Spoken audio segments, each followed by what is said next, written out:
welcome to this week's broadcast of the Esports Tower Rumble in Rocket League. We are broadcasting from the Boise State Esports Arena. Tonight, we kick off exciting week 3 of our Esports Tower Rumble series as we continue our very special month on stream. We're raising money for the Make-A-Wish Foundation, an organization that helps make the dreams and wishes of critically ill children come true. Gaming wishes are among the fastest growing requests from sick kids. These kids are often stuck in hospitals or isolated at home due to their illnesses, and gaming provides them with a much-needed escape and a chance to connect with others. So if you love supporting a great cause, please consider donating to Make-A-Wish. Your contribution will help us grant even more gaming wishes and bring a smile to the faces of these incredible children. I am your host, Colby Alloway, and joining me to call all of the action is Colin McJunkin. So tonight, what are you expecting from these Esports Tower Rocket League teams? We're going to see the Barracudas, the black and the white, and then we're also going to see the Wolves, and we're going to see the Stingrays, Hammerheads, and the Wolves and Eagles. The Eagles... The Wolves and the Eagles would be an interesting one because I believe those are teams that I don't remember off the top of my head who exactly is on the bracket. From that schedule alone, not seeing the Lynxes is a little bit of a breather here, allowing other teams to have the possibility to get points and catch up in the leaderboard and keep this competition a little closer. I believe the Barracudas, both teams, the white and the black, are teams we have not seen yet so far in the season. So I'm also excited to see those teams in terms of what they have to offer because those are still the unknowns we have in today's competition. Eagles, Mammoths, Hammerheads, Lynxes, and Wolves. So far, I think the Lynxes have been one of the breakaway teams that we will not be seeing today. So we're kind of going to see who else is going to join them because the Wolves have also been a pretty dominating team, and we'll see them in one of the later matchups here tonight. What do you think of the Barracudas split? Interesting because the Barracudas predominantly in the past have been has been a team that's been very strong and can be associated with strong players in terms of Rocket League. So I'm a little interested to see that team split up and exactly what results the individuals will yield. We do have the standings here. Like I said, the Lynx being top 4 once again. We do see a Mammoths player, and we're seeing a little more diversity there. I do see a Stingrays player, which I'm really hoping the Stingrays end up being a team that's top competitor. It's just we got to see them play more games. And just as a reminder of how we get to these standings, 3 points for a sweep, 2 points for a series win that is not a sweep, and 1 point for participating in a series loss. And these points are also available to any players on the team that have subbed in for a map, and points can be removed as coaches deem fit for poor sportsmanship. Yeah, which is always an important thing to have because, especially when it's all in-house stuff as well, rivalries can become intense. So it's good to put a little bit of regulation cap on those rivalries, but nevertheless, that first matchup, the Barracudas, both squads going against each other. An interesting way to start talking about in-house rivalries, but nevertheless, there's no better way to sort of determine who's the top dog in terms of either Barracuda team than pin themselves against each other right at the start. As we get ready to start our first match, let's remind our friends on Twitch to support your team, celebrate successes, and be respectful to the other friends. Mods will remove anybody that violates chat rules. And with those chat rules, we also have some docs keys to transition more into some mechanical rules for the game. And Doc's keys to the game in Rocket League are to create mistakes, punish overcommits, play walls better, and demo to disrupt. And Doc's keys to the game are presented today by Esports Tower. Score pro advice at esportstower.com. Improve your game sense, improve your team play, improve your performance under pressure. You get matched with great players and professional coaches to help you rank up. And then it seems like the division between Barracudas Black and Barracudas White, it looks like Gababy and Quez are going to try to see how Kylar fits into the white. So we're going to see kind of what goes on there. Gababy, it's a pretty household name at this point when it comes to Esports Tower. So I'm expecting big things from Gababy, but you know, on the side of Gababy's the one on the side of the white. Yeah, on the side of the white. I think Yags and Adrift are the two that I want to highlight on the side of the black here. It looks like both of their icons. We do see Quez just barely going to miss that touch on the ball. Wow, a demo onto the Gababy really opens up the field for Quez, who passes it to Kylar. Kylar just a little bit too far forward. Going to bounce it. Going to hit that with the back of their car. Now currently in possession of the ball. It looks like Yags is going to be the next to touch. Bounce it off of the back wall. Ooh, and Gababy's going to steal it from Fuge there. And then Adrift gets the next touch, whereas Gababy goes up the sidewall, pops it in the air, and then Fuge is going to touch it once more, kind of going on the side. We've got a little bit of side control here pretty dominantly for Barracudas Black. Quez is going to get a beat, though. Off the sidewall, Kyler going to take a shot off the backboard. Gababy there to follow up. It's going to hit Kyler on the back of the car, and Yag's going to get a clear, but bumped off. It's off the Quez possession here. One touch going to get over Drift. Bumps down. This is a free possession for Yags. Yags going to boom it. Kyler on the backboard. Going to get a clear over to the left side corner here. Now Gababy to pick up on it. Gets one touch. Adrift is there. Going to get just a singular touch on the backboard. That's going to be an easy little clear for Kyler. But Fujay keeping this blue corner. And Yags also with the assist, keeping the corner, but Quez going to get the big clear. And it looks like with that, we see Drift get the next touch, kind of bounce it off of the sidewall there, straight to Gababy, who gets a shot on goal, but it looks like Yags is going to be the one that defends against that. And now with a massive clear all the way over in front, now it is the Barracudas white that are defending their goalpost, and that defense is sadly not enough. Our first goal scored, 3 minutes and 41 seconds remaining. Barracudas black up 1. I am sort of, Yags has always been a more mechanical player that we've seen in the past before, and also in Adrift. Also a very common name that's been spoken here on the side of Esports Tower Rocket League. I'm expecting, just based off of numbers and names, Black might be the stronger team here. Nevertheless, Adrift is going to get one touch rebound to blue field. Gababy is going to get one attempt to get a 50. Is he able to get the 50? Keep it in the orange corner here. A shot on net. It's a bit wide left. Kyler comes in to try and clean it up. Gets blocked out. Quez to put a little bit of a baby shot on the net. It's just going to float its way in. And as I'm saying that, the score gets tied up. 3 minutes and 6 seconds remaining, and it looks like Fuge is going to win the 50-50, sending things over into the blue, and then immediately after we see them chasing the ball up the sidewall, and then we see Kylar kind of send things over, and it looks like Yags is trying to get the next touch. They got to find a way to steal it away from Kylar there, who actually gets a massive clear all the way into the orange, and Adrift is going to keep it about in the midfield, do a little bit of an aerial dribble there, gets the second touch, but then unfortunately the ball is stolen, and now it is Yags that gets the next touch, and now it's Kylar currently in possession of the ball, passes it to Gababy before getting the ball stolen by Fuge and sent over into that back right-hand corner there, and it looks like Fuge and Kylar, now Yags and Gababy are just kind of fighting in front of this goalpost. We see members in pairs of 2 face off. And it looks like nobody's scored yet. 2 minutes and 28 seconds remaining. Score Barracudas white and Barracudas black tied 1-1. Maybe trying to play it on Yags. Doesn't have the power to get it around. Qued's going to get a 50 here. Knocks out the backboard. Fuge attempts to get the clear. He's going to be able to do it. Gababy hits off the sidewall. Isn't going to be able to do it.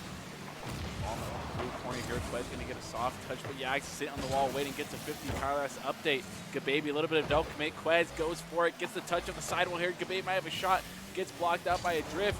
A lot of pressure here in the blue corner right now as Adrift gets one more touch, looking for the pass, but the touch is a bit too strong. And Kyler's going to make the correct 50 prediction on the sidewall. Get possession, go for the flipper set, get it under Fujay. But Adrift was there to assist. Maybe might have put the team in a dangerous spot. She actually took a shot, but decides not to go for it. And it looks like now Yags is currently in possession of the ball, going to send things over to, pass things over to Adrift a little bit there, and it looks like Kyler and Quez kind of going in aggressively. It looks like Gababy's going to elevate, kind of bounce things over in the corner. We see Quez waiting in the midfield. Ooh, but Gababy actually doesn't pass, going to instead try to get the shot on goal themselves. And unfortunately, that shot on goal does not go in. And it looks like Kyler gets the next touch, but only just sends the ball up into the skybox. Now it is Gababy's turn for Barracudas white to try to score a goal, but Yags is just on the defensive, ruining those plans. Kyler gets the next touch, but Adrift is in net to stop that ball from getting any closer. Now we see Quez trying their hand, and ooh, almost able to aerial dribble that all the way in. But with that, it looks like Yags with the successful defense is going to send things all the way over into the blue. Adrift waiting in the midfield, pops that ball up in the air. Is this the beginning of a Barracudas black goal? No, Kyler's going to go ahead and defend. And it looks like Fuge is fighting them for possession of the ball as Yags joins the battle for possession. Fujay, once again, he take a touch, trying to play it around Quez one more time. Going to get a pinch with the sidewall here, looking for the pass. No boost though. Kyler's going to get the clear here, but Adrift makes the read on the sidewall. Going to keep the blue corner here. Now Yags up for one more touch, gets the reset off the ceiling, looking to play around one more. Almost gets the touch, but is pinched out. Now the ball in the orange corner here. Fujay going to have to retreat back. Gets a 50 with Kyler. Adrift looking to connect with Yags on this pass here. Not going to be able to do it. Now Yags gets one touch off the backboard here. Gababy with the backboard defense, going to pass it around. Fujay isn't able to get a touch. Now it's Gababy, but nobody there to contest. The pass over to Kyler from the sidewall. Keep this ball up. 4 seconds left. This game is still tied. Kyler off the sidewall here, or Quez off the ceiling. Was trying to set up Kyler, not able to do it. The clock strikes 0, and we're going back to OT. And it looks like Kyler's going to barely win the 50-50. Quez kind of going in to pick it up. Ooh, right over Fuge. Style points. It looks like Barracuda's white. First map victory is going to go over to Quez on that amazing kind of just style point shot just above the defender. Yeah, just getting the flick there. A beautiful 50-50 kickoff for them. Off the 50-50 control from the side. I believe that was Kyler was the one that took the shot and made the flick. Really beautiful. Really tough for Fujay. You either have to shadow that.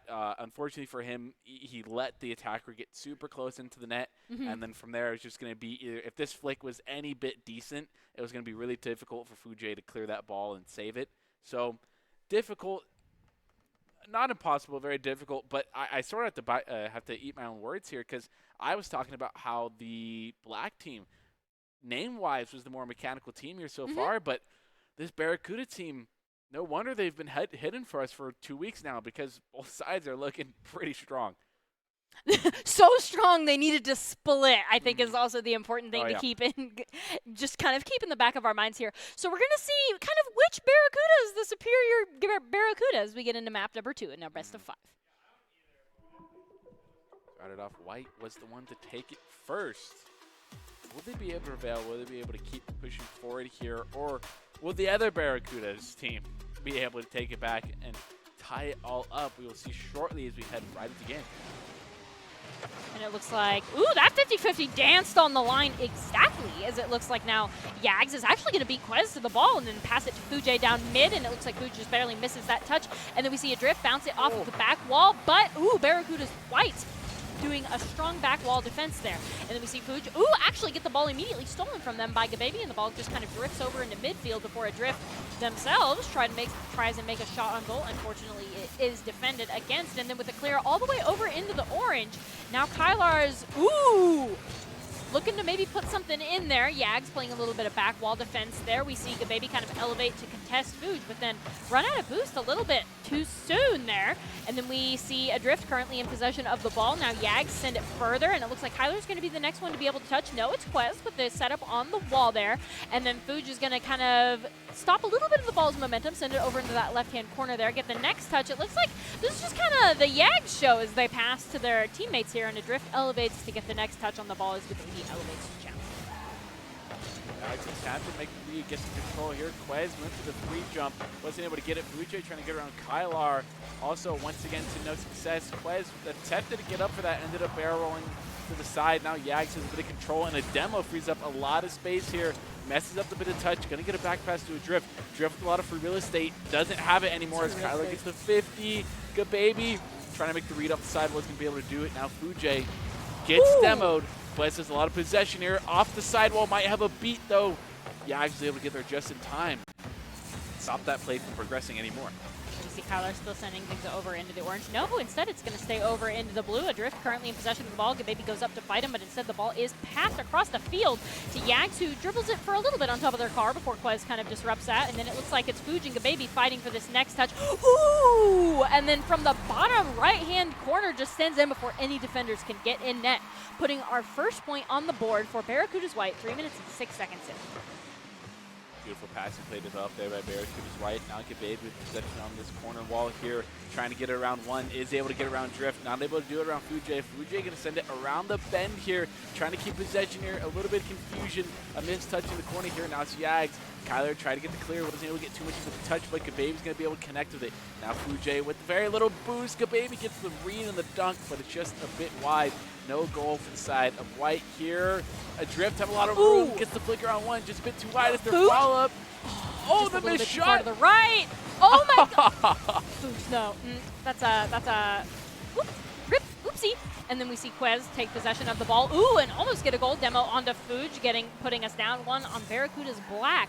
Even still, though, it looks like Barracuda's Black are the ones that have the momentum as they send the ball to midfield. No, right as we say that, Yags is going to kind of send it over into the blue, and it looks like Kyler's just volleying this ball back and forth with the drift. Quez hits the reverse a little bit. Gonna take time, take some space here. Gets it around 2. Now it's just Yags. Solo defender. Baby goes for the demo. Tries to get Yags jumping. Isn't gonna be able to do it. Now Yags with the possession. Gets it around Quez. Now it's just the reverse of Kyler in the back. Kyler's gonna make a 50 challenge. Get the beat. Quez sent it to the backboard. Trying to make a read on a drift. Not able to do it. A drift to connect to Fuji on the sidewall. Fuji with the pass down to a drift. A drift around 1. This could be the possession for the Barracudas black team, but it gets cleared by Kababy, and now a ping pong back from Yags. Now to Quez, just going back and forth. Really nobody taking possession here so far. Kababy to Quez. Oh, the shot attempt off the backboard hits the corner of the goal. Not going to be able to do anything, but now it's Yags' turn to shine. Kyler's going to get a bit of a disrupt there and prevent any play from developing further, but a drift. Oh, there's a drift. The defender just barely couldn't get there. You can't defend from the back of the net. You cannot. You cannot. With that, 1 minute and 13 seconds in tie, I think round number 2 is going to go into overtime. That's just my 2 cents. It's entirely possible the way these two teams are playing right now. Fuji had the possession, close it out, get the team the lead, not going to be able to do it. Adref get the bang off the backboard here. Kababy plays the backboard defense, going to bang it back over to the sidewall here. Yags gets the 50 read, gets demoed for it though. Now Quez trying to get an air dribble, has to get it over Fuji, gets it under Fuji gets it under instead. Around a drift. Oh no, no, just too far to the right. Not like this. And then we see a drift get a breakaway because of that little miss shot there. And then we're all the way over into the blue, and it looks like we're going to pass the ball over to Yags. Quez kind of elevates to defend, gets clear all the way over into the orange, where Fuji is laying in wait to get the first touch on defense. Kababy kind of bumps to disrupt, but doesn't disrupt the defense enough. Ooh! And then it looks like a drift is going to go in goal, make sure that goal doesn't go in, and then we see a clear almost to mid. Actually, it's Kyler that gets the touch over a drift, but now the ball is in possession of Now Yags, as they're going to take things down, straight down midfield, and pass to, it looks like Quez in that corner. Ooh, but Kababy coming in with the last second defense and clear. No way. That's an open net. A drift is just like, my work here is done. 3 seconds remaining, and the tie is now broken. So this is a goal off of the 50-50, or Barracuda's white are just going to win the round. There's a chance with Yags here in the air, but Yags doesn't get the touch. Now it's with the drift. Drift gets it under 2 of them. The demo or the bump. No! Oh, not like this. Crossbar coming in clutch for the side of the defenders there. Crossy best goal. Crossy best goalie. It hurts the soul.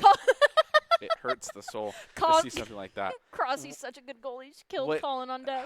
What a beautiful play to get there. Yags misses it, fakes out 2 of the players. Adrift ends up taking control of it, gets it under 2 others, and then I don't remember. I can't remember the player, the third player's name, but that player was sort of the hero of that story because they got the bump on the last goalie, but then Adrift ended up. I think it's called Athening. Too much y-axis. Athena flick, yeah. You ended up Athena flicking drift. Everyone does it every once in a while. It's fine. It's okay. Get over it. Push on to game 3. I don't think we're going to have a series that's going to top this series so far. It has been tooth and nail so far. Yes, the last goal. The hope for the last goal in the final 3 seconds off of the kickoff, and then Crossbar coming in. And the last goal that broke the tiebreaker being scored in that last minute, just kind of putting both of these teams who went to overtime in the first round. You know, but the Barracudas white are actually in a position to sweep. Right. Even though these games have been super close, and that feels a little bit deceptive to say that they're in position to sweep. So we're going to... Barracudas white are definitely looking to try to take this home. Barracudas black are looking for the reverse sweep. Yeah, definitely looking for the reverse sweep here, and they definitely have the potential to do it because they've been. Granted, they have been on the back. So close. Yeah, they have been on the back foot the entire time, and it's one of those games that I feel like a broken record at this point, but it comes down to these macro decisions of these players.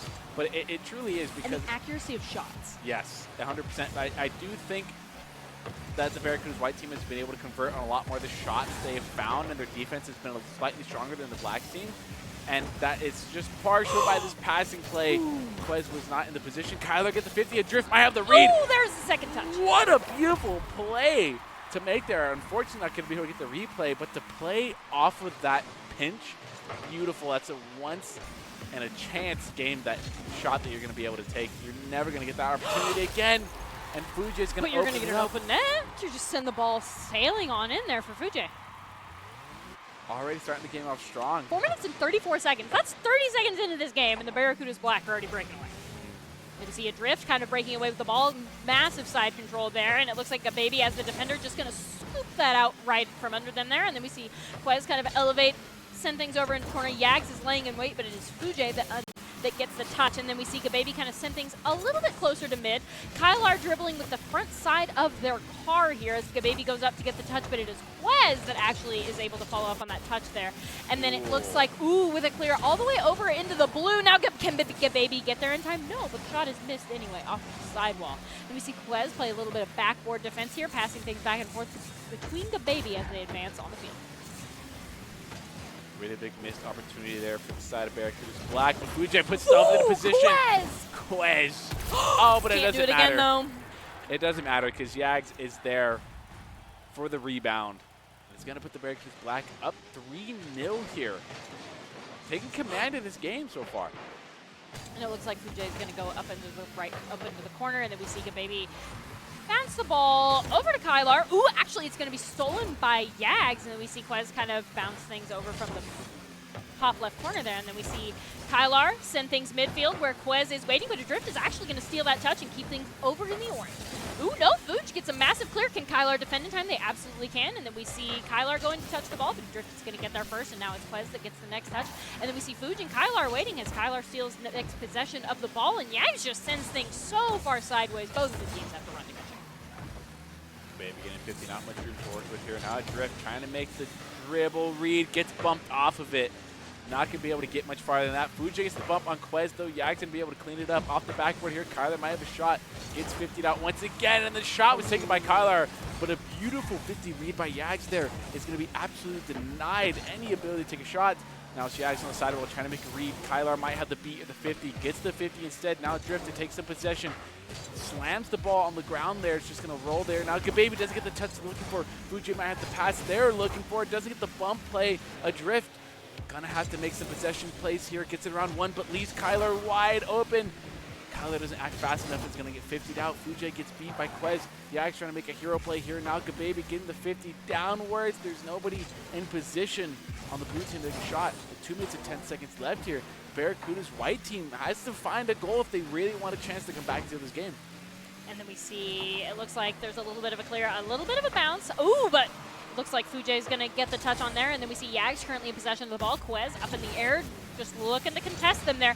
Kylar and Fuj once again elevate. Kylar gets it past Fuj in the air, and then it looks like a Drift is not going to be able to get there in time, but that's fine because the shot goes wide, and there's a demo onto Kylar, which really opens up the Barracuda's Black to really cross the field here as Kylar gets a clear to mid, but Yags is going to make sure it doesn't go much further than that. And then it looks like Gababy's fighting them for it. Quez is going to send things over into the orange corner there. Ooh, Kylar just barely goes too high to get the touch in the goal. And then we see a drifting Gababy fighting tooth and nail for this ball right now on the side of the field. And it looks like Kylar's going to kind of drift on into that situation as the ball is now in possession of Fuj. And actually, that's almost a shot on goal, but it looks like Kylar is able to just kind of subvert that before anything else can happen. Quez looking to get a pinch here. He's going to be able to do it with about a minute, 5 seconds left here. Still no goal to the side of the Barracuda's white team. Kylar looking to find the first here. Getting a little bit of dribble, trying to make a pass. Yags with some backboard defense, trying to play around Quez. Does get the 50. A little bit of open net. If there's a shot possible, Drift's going to take it. Yags goes for this steal. And a little bit of too much aggression on the side of the Barracuda's white team is going to pay. It's not going to pay off for them. But, you know, I do like the attempt to go for the all or nothing play here with only a minute left. You might as well. You're down 3 goals. Now you're down 4. It's a hockey strat. Take out the goalie, get another man on the field. I mean, you can't literally do that in Rocket League, but you can theoretically do that in Rocket League. As we elevate Yags, currently in possession of the ball. Gababy going to take it from the ground and then immediately get it smacked off of the hood of their car there. It looks like the ball's going to get cleared to midfield, giving Fujay perhaps an opportunity to score. And it looks like Quez is going to bump just enough to disrupt here. At this point, with 22 seconds, the White are looking to put something on the board here as Gababy sends things over into the corner. Quez sends things over into the opposite corner. It looks like it'll be Yags that'll touch that ball next. Ooh, actually, the ball is still over in the orange. The Barracuda's Black defense hasn't been able to get a clear just yet, just as the ball passes midfield, and Gababy elevates to maybe get a clear for Barracuda's White. Yags paying no more attention right there. That's going to be the Barracuda's Black staying alive for just one more game right there. they managed to hold it out. They managed to stay alive for one more game. I think the biggest thing that I saw that entire game was something that's been happening the entire series on the side of the Barracuda's white team was a lot of aggression, and that resulted in a lot of double commits, not only on the offensive side of plays, but also on the defensive side of plays. I found them a lot of the times, perhaps not double committing to the ball, but there's a lot of times two of them would go up for the ball. That's not only boost wasted, that's getting you out of position, and when used correctly, you out of position more often than not results in a goal put on the back of your net. And I just think the Barracudas Black were able to find a lot more goals in that sense, but they also were able to take a lot more mechanical shots as well that found their way into the back of the net. I want to say goal accuracy. Yeah. Was the thing that I wanted to because there were a couple of times for Barracudas Black that the Barracudas White, their net was completely open. Mm-hmm. They just didn't have the shot accuracy to get it in there, but that was not a problem for the Barracudas Black this round. They saw an open net, they got it in. Yep, 100%. Yeah, they took the shots they needed to, and they made the shots that absolutely required them for them to take the goal and to take the lead. So, they get the W at the end of the day. The Barracudas White, if they end up rebalancing that aggression that they ended up finding, they'll have a chance to get back into this game and hopefully close it out. But the sweep potential for them is gone now. They have to settle for 2 points here for both sides if the Barracudas Black ends up reverse sweeping. I feel like a reverse sweep should be its own point bracket because I feel like it really takes a lot of mental fortitude that perhaps should be rewarded there. And then just, thoughts. And then we see Fujay get demoed as we go right into the game. We see Adrift kind of get an amazing kind of aerial dribble, but Quez just lays in wait to ruin that. Oh, the shot on an empty net just barely goes too far to the left. Shot accuracy, very important when you're trying to punish an open net. And then we see Yags currently in possession of the ball. Kyler's just barely going to bump to disrupt, ruin all those plans, pass things over to Quez, and then Gababy. And then we're just kind of seeing this mosh pit after the ball right now as Adrift is going to send it to Maine. Kyler's going to take possession, and it looks like that is Adrift that is demoed their final dreams to pass that over to Kyler there. Oh. And then we see Gababy. Ooh, as the defender is going to kind of go over, we see Quez come out of nowhere to defend for the Barracudas White. 4 minutes and 10 seconds still remaining, no goals on board. Quez should have a free touch here. He's going to be able to get it. Isn't able to get the flick around Fujay. Kyler's going to elevate, get the ball to the corner here, trying to play for one more touch. Is able to do it. Fujay's going to cut off center on the wall. The Yags take a shot. It's a bit too high up on the backboard there. Quez not able to get a touch to get the clear. Fujay getting one more, trying to keep this ball alive, trying to keep the rhythm and momentum in their favor. Gababy's going to get the clear. The Yags going to recenter the ball. There is no follow-up, though, for the side of an orange attacker. Fujay once again going to send the ball off the sidewall here, get a 50 with Quez, but Quez still has possession. Gets bumped to the drift. Ball's going to send over to the orange half here. The Yags trying to play around a couple players here, is able to do it. Kyler's there to defend. Bounces off the backboard, and then we see Adrift kind of send things to Maine, and it looks like Quez is now the defense. Ooh, just barely bounces it over. And then with that, we see the aerial dribble, and it looks like Yags is going to come in at the last second to touch and send things over into the corner and stop any goal scoring potential there. We see Gababy contesting Adrift, and now Fuj is demoed, so it looks like they're just contesting Adrift in front of the goal here as Quez has come in to assist. Fuj is going to defend that bottom left-hand corner. Yags gets in the way a little bit for the Barracudas Black, and then we see Gababy. Ooh, set up Quez, but an amazing save by either Adrift or Yags. They're both the same place, same time. And then we see Kylar get the next defense for Barracudas White. These teams are just getting clears back and forth. Ooh, Gababy just barely is going to get the touch. Lots of shots on goal, but both of these teams' defense has been rock solid. 2 minutes and 40 seconds, and that's actually our first goal. Another mechanical shot to take off the sidewall there. Beautifully placed, and the follow-up was absolutely perfect. From the side, I believe that was Fuji. That was a really good shot. Now it's up to Adrift here. Take control, gets the flip reset, looking for one more. Isn't going to be able to get Quez. Is going to get 2 touches off of that, but it's going to give a possession to Yags. Gababy's going to get the 50 here. Now Kyler trying to stick with it off the sidewall here. Gets the flip reset, gets it under Fuji. Trying to get the pitch. What a shot and a follow-up by Quez. Beautiful. I really want to highlight the patience there. Just sat there with the ball for a second, waiting for the perfect opportunity, and immediately sent it in. And then we see Barracudas White and Barracudas Black are tied, 2 minutes and 16 seconds remaining, as Fuj is trying to get in your goal there, Barracudas Black, but it looks like Gababy is going to stop that from happening. Ooh, Yags just barely misses a shot. Goes a little bit too far to the left, but it looks like Fuj is going to pass it back to them, give them a second chance there. Quez kind of goes in to disrupt and ruin all of those plans, and then goes up the sidewall with the ball, kind of maneuvering around the members of Barracuda's White to get a clear all the way over into the blue, where Gababy is the final Barracuda's White line of defense. What's known for 50 down side of Gababy. Fujay given too much space, more like finding the absolute perfect angle to take that shot at in between at least a fellow attacker and at least another defender as well. Beautifully placed is going to put the Barracuda's Black team here up in the lead with about 1:40 here. Gababy playing the first man pressure. Kyler trying to get a pass over. Gababy perhaps trying to connect with Quez. Wasn't able to do it. Kyler's going to get disrupt here.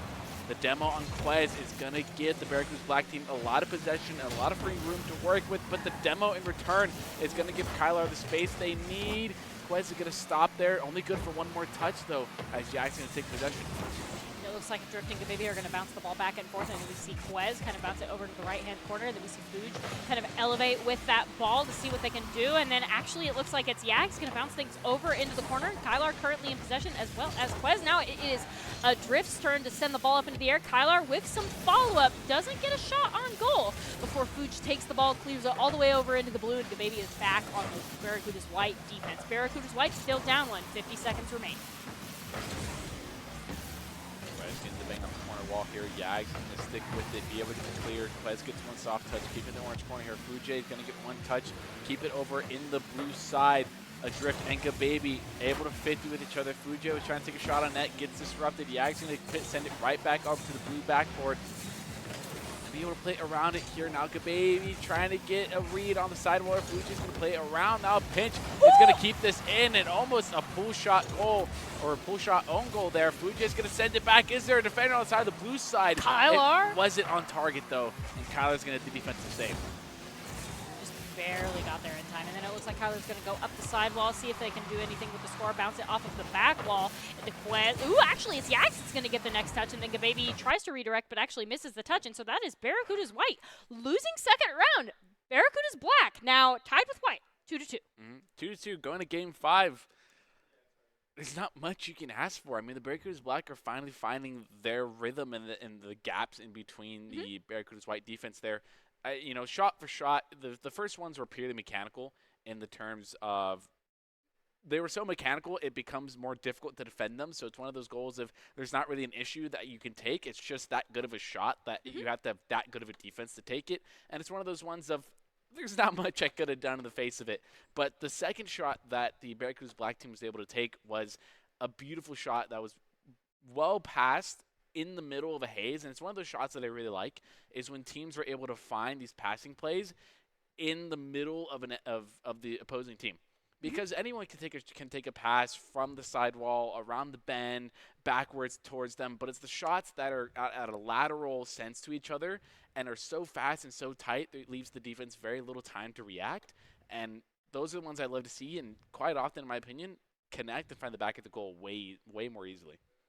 And I do think the Barracuda's White have a little bit of hope going into this kind of tiebreaker round here, because the Barracuda's Black are from the midfield going into the empty net. Their shot accuracy kind of has decreased somewhat from the first round that they won, getting those big cross-map shots as punishment to the Barracuda's White lack of defense.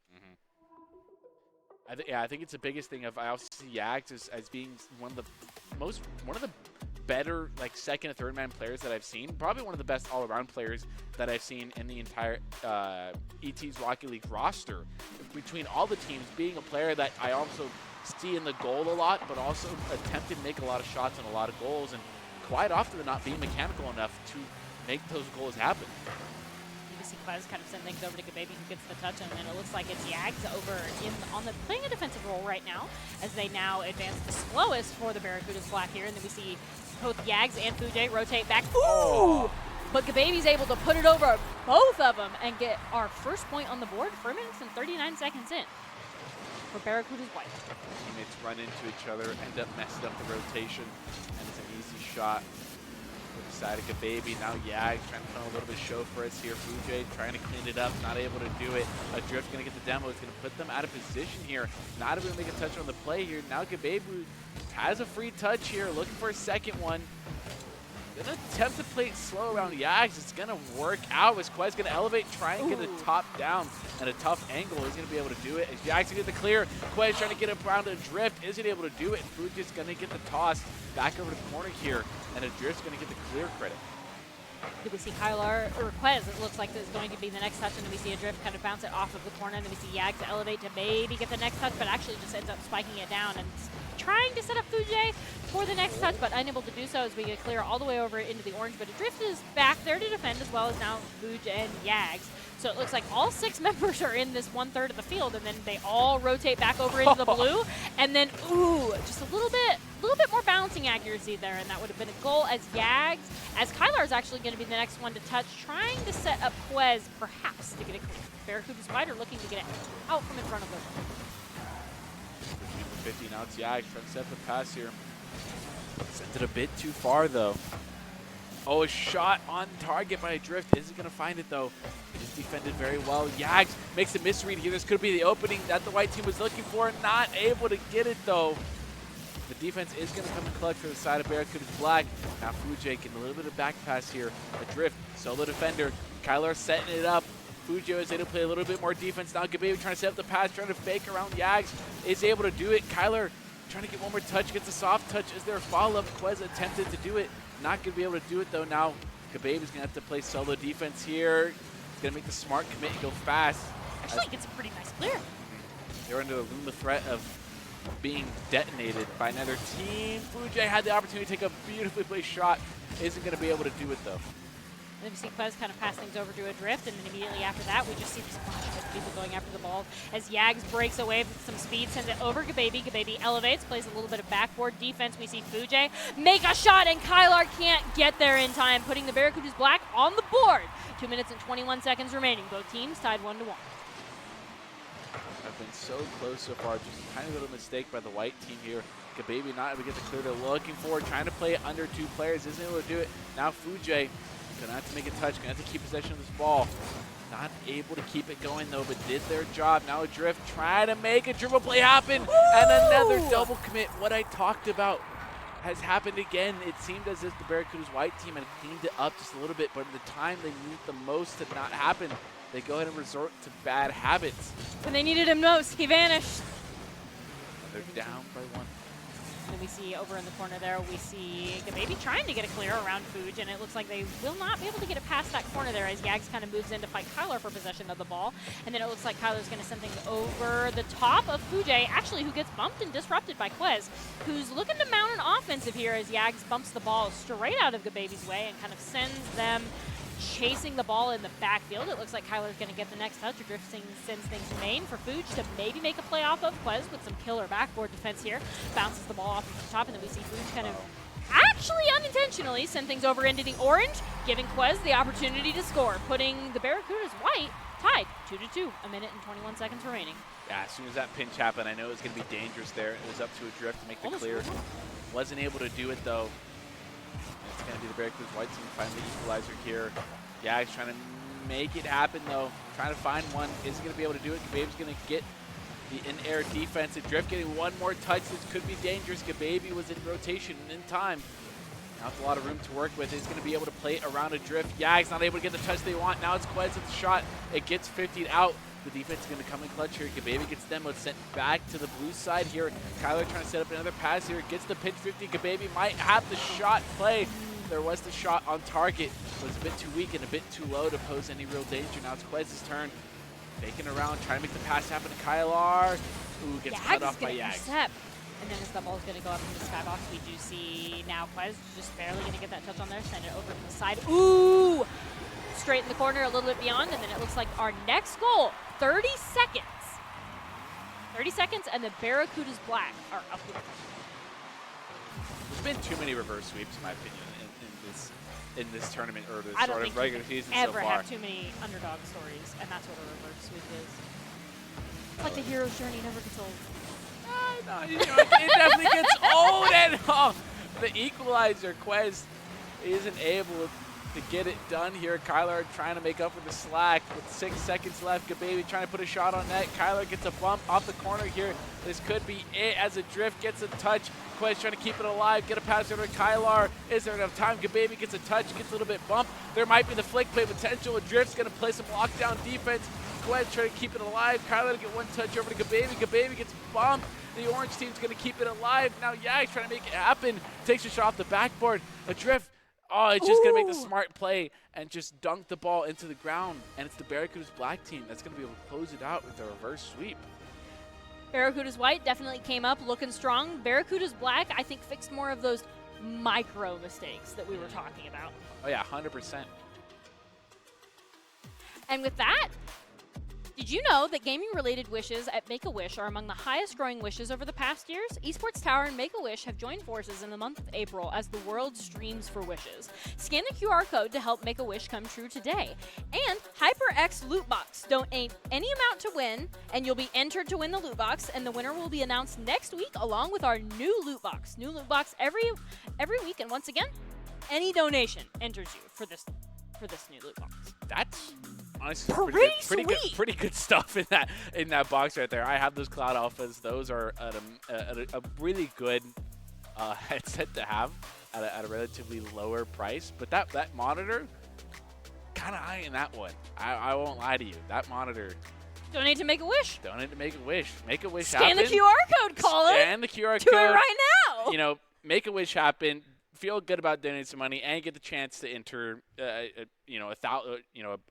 a prize box valued over $1,000. Get your gamer gear. Gamer gear. If you're lacking on it, now's your type to get your drip up, not your funny up. Is there a loss? I really don't see one. Not really. No, there's no loss recorded on that sheet. And before we get into our next matchup, we are going to go to a short break, but stick around because we have more ET Rocket League for you after this.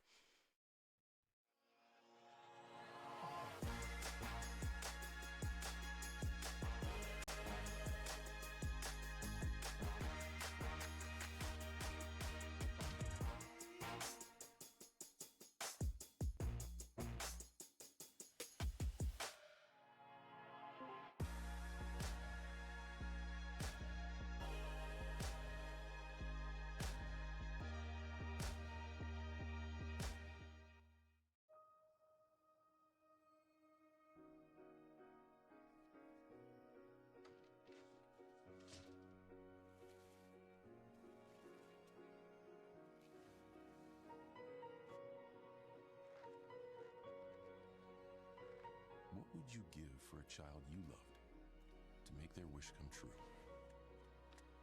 To help them fight a critical illness? Just imagine what you'd do. You see, wishes are so powerful, and you can make them real. They can give a child back their childhood, even change the way they feel. Every single one of us can make the stars align, because when we come together, hope and joy will shine.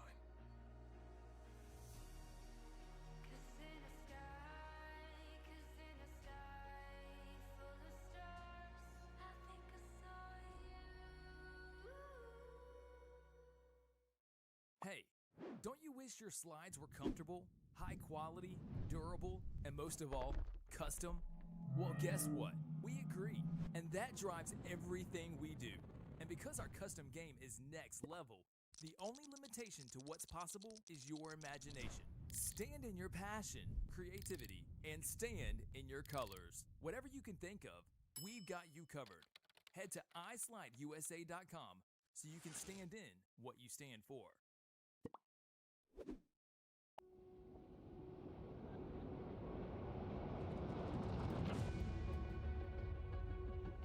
You take really strong players from disparate communities and you put them together on teams with expert coaching. So you mean to tell me about all the hands in the room, everybody in here is that top 2%?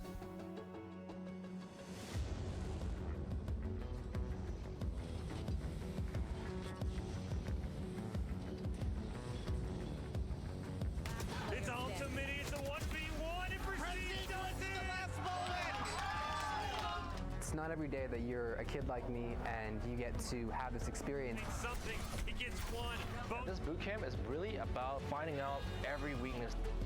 There's no such thing as a big mistake at this level. I have people in the crowd there cheering my name on. I have to give them a show. That feeling of just being up on stage and having a whole crowd of people, it's unbeatable. 1v1, but oh, why would you pick him? I love this. I want to do this every day. You didn't make a choice, so you were just looking at things. If you want to go pro, sometimes you have to make sacrifices. Jump up and down, you're a crowd, you're casters. It's a transformational experience. That was a light switch, and now I see what it's all about.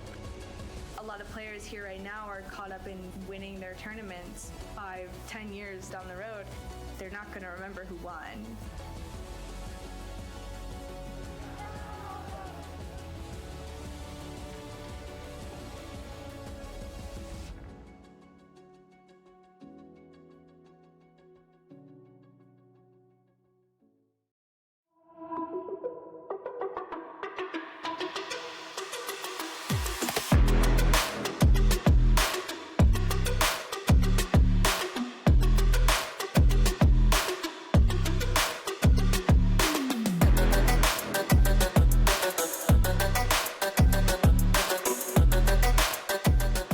Welcome back to this week's broadcast of the Esports Tower Rumble in Rocket League. We are broadcasting from the Boise State Esports Arena. Week 3 of our Rocket League Rumble series is underway, and today is a great day to make a difference in the lives of critically ill children. For every purchase made at iSlides today, a percentage of every purchase will be donated to Make-A-Wish Foundation, helping them fulfill the gaming wishes of children facing critical illnesses. Did you know that gaming wishes are the fastest growing requests from sick kids? And with your help, we can make sure that more kids can have their gaming wishes granted. By shopping at iSlides today and using the promo code WISHES, you're not only getting the products you love, but you're also supporting a great cause. You can help bring joy and hope to these amazing kids and their families. So come on and visit iSlidesUSA.com, knowing that every purchase you make is making a difference. Let's show our support for Make-A-Wish and their mission to grant more gaming wishes to children in need. Don't forget to use the promo code WISHES. Thank you for your support, and let's make some dreams come true. I am your host, Colby Alloway, and joining me to call all of the action is Colin McJunkin. We're returning, getting into this next matchup, which will be the Stingrays versus the Hammerheads. Mm-hmm. And, you know, without a doubt, you already know the team that I'm looking forward to here. It's going to be the Stingrays. So far, honestly, if I would make a bracket of, like, top 4 teams that I've seen so far with my eyes, it would be in no particular order in terms of who's better so far, because I haven't seen each other play them. Mm-hmm. It would be Lynx, Stingrays, and both Barracuda teams. So far, out of pure talent that I've seen these teams been able to play at, it has been those 4, and I'm excited to see those 4 matchups. Those probably 8 combinations different games right there would be, actually I think 16 combinations different games. I would absolutely love to see all those and see really who is sort of the top dog there in terms of who plays who. But the team that I've got to go with here is got to be the Stingrays. I'm absolutely excited to see them play. I wanted to see them play more last week as well. Unfortunately, I only got to see them play that one game. So I'm more than hyped than anything to see them come back and have the chance to earn some more points. They came in with a sweep after missing out on week 1. So week 3, they're really trying to kind of catch up to the Lynxes, whose lead has become quite large because of their first round sweep. So we got all the Lynx players, and then we got a couple of other team members filing in there. But this is team's chance to break it. And with that, we want to take a moment to congratulate all of the Esports Tower Club members who have graduated from the clubs and have been offered scholarships across the country. Over the last 3 months, Esports Tower Club members have received over $4.5 million in scholarships awards. These students have not only worked hard on their in-game play, but worked hard academically and have earned these scholarship opportunities. The players that receive these scholarships are talented, hardworking, and driven, and we could not be more excited and proud to see all the opportunities these players are getting. And hey, I mean, it's a bonus. Playing the games that you love, getting good at them, and getting some scholarships. Free college is always great, as you'll come to figure out. Games? As you'll come to find out. Free college is pretty nice, and then, like you said, you get to improve at your game that you love. What better could you want? And Doc's keys to the game in Rocket League are to create mistakes, punish overcommits, play walls better, and demo to disrupt. And Doc's keys to the game are presented today by Esports Tower. Score pro advice at esportstower.com. Improve your game sense, improve your team play, improve your performance under pressure. You'll get matched with great players and professional coaches to help you rank up. Both the Stingrays and the Hammerheads are going to be looking to put this advice into practice. Oh, it's easy. It was my fault.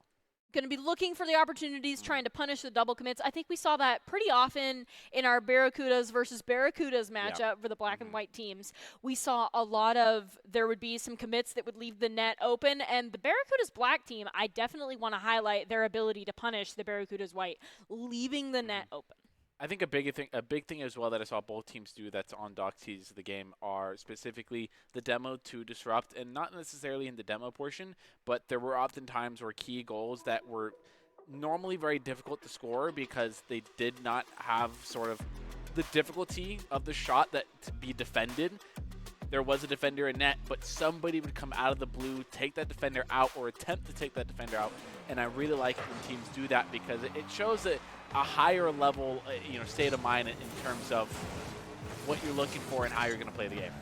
We see State on the side of the Hammerheads, and then it looks like Dot, Y, and Phantom for the side of the Stingrays here. Ooh, first goal scored within the first 4 minutes and 47 seconds. High scoring game, question mark? Could be on the side of the Stingrays. Stingrays 1, the Hammerheads nothing, and it looks like Phantom is going to pop that ball up in the air and then immediately go up after it and immediately back down, which is the touch midair. We see State kind of send things over into the blue, but it looks like Dot's going to kind of disrupt that ball a little bit and actually just shove State all the way back to midfield so that Phantom can take control of the ball. And then immediately after that, it looks like it's NY currently in possession of the ball, and then we see Phantom kind of stop them just before they can get that shot on goal and then immediately go aggressive. Sicko trying to stop, but it just paces behind and misses the defense on that second goal, putting the Stingrays up to 4 minutes and 18 seconds remaining. So far, the Stingrays have been able to turn on the momentum so far. When they get the chance to put a ball on net, they're not going to miss the shot to do it. Nif, going to have to put some defense from an easy shot by YY. Why have to play around 2, a little bit of a double commit there. No Stingrays attacker. Dot gets played around. Now it's just Phantom on the defense here. Going to have to play a little bit of shadowing. Sicko gets a great pass around. Ooh. And there's State to follow up. But was a beauty of a pass by Sicko. Just added to the highlight reel. 2 minutes and 57 seconds. 2-1. The Hammerheads are coming back. Yeah, it's a high-scoring game. You see Dot up in the air. State goes up to challenge them.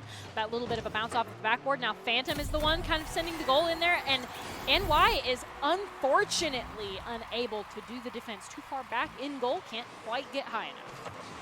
We see State win the next 50-50, and it looks like NY is going to send things over into the corner. YY kind of goes up the wall to get that next touch, drives on the skybox.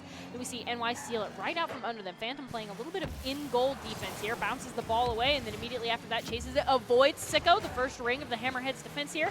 Now they got to get past NY. Unfortunately, NY will send things over into the corner, and then immediately pass back to Sicko. And actually, that was an almost empty net, but it looks like Phantom has returned in time to defend. And actually, with no shots on goal forthcoming just yet, as Dot just steals it right out from under the Hammerheads and passes it to Phantom over to the side, who's looking to probably pass it to YY, but NY is going to go ahead and stop that from happening, and State's going to get it clear all the way to directly in front of the Stingrays' goal zone. And then Phantom currently has possession of the ball, driving over to the side. It looks like bounces it off the back wall. Is there a follow-up touch? There is by YY, but unfortunately going to go a little bit too high as State gets demoed.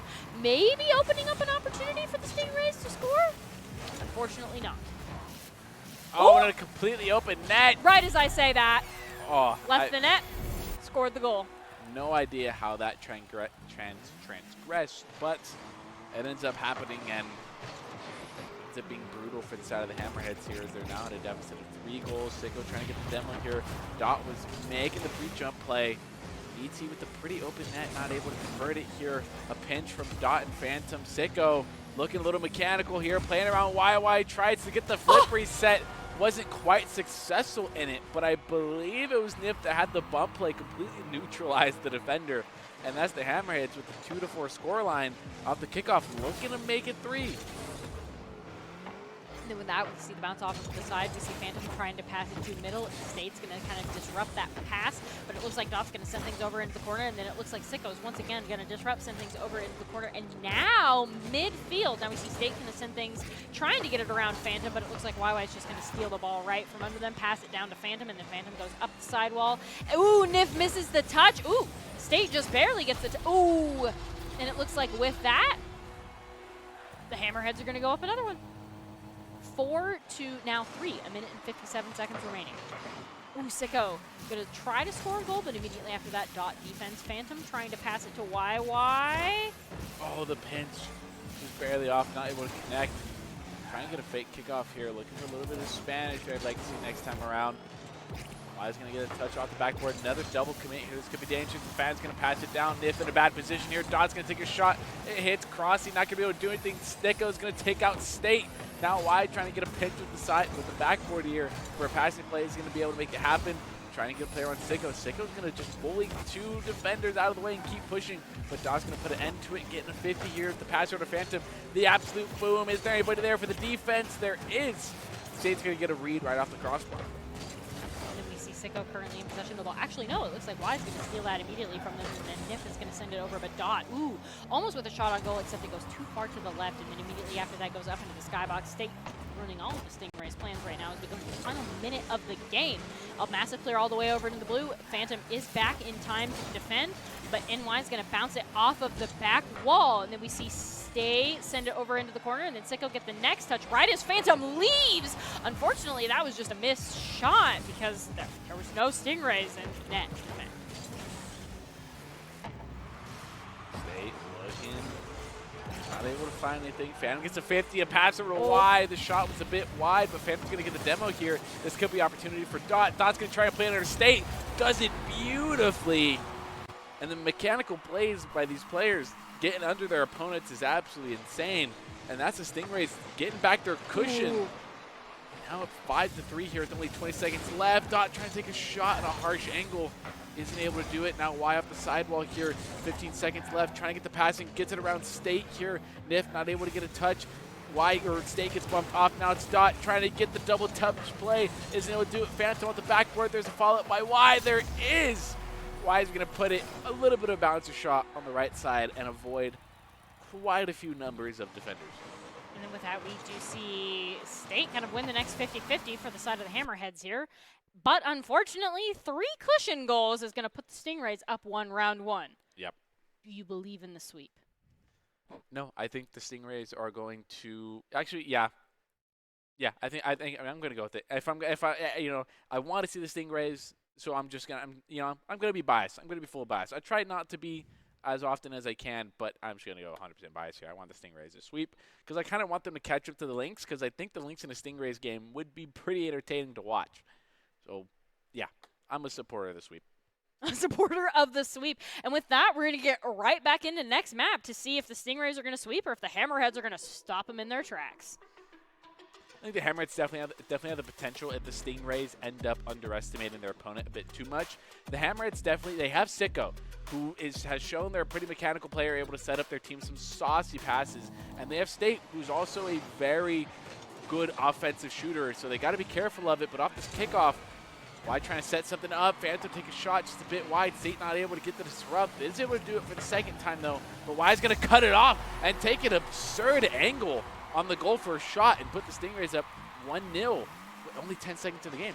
Stingrays are playing to their win condition given to them by the coach. They can put up goals very quickly, and they do a good job of putting the enemy team in the hole. And then with that demo onto YY, maybe the Stingrays' aggro push has kind of been hurt a little bit here as we get a clear all the way over into the blue.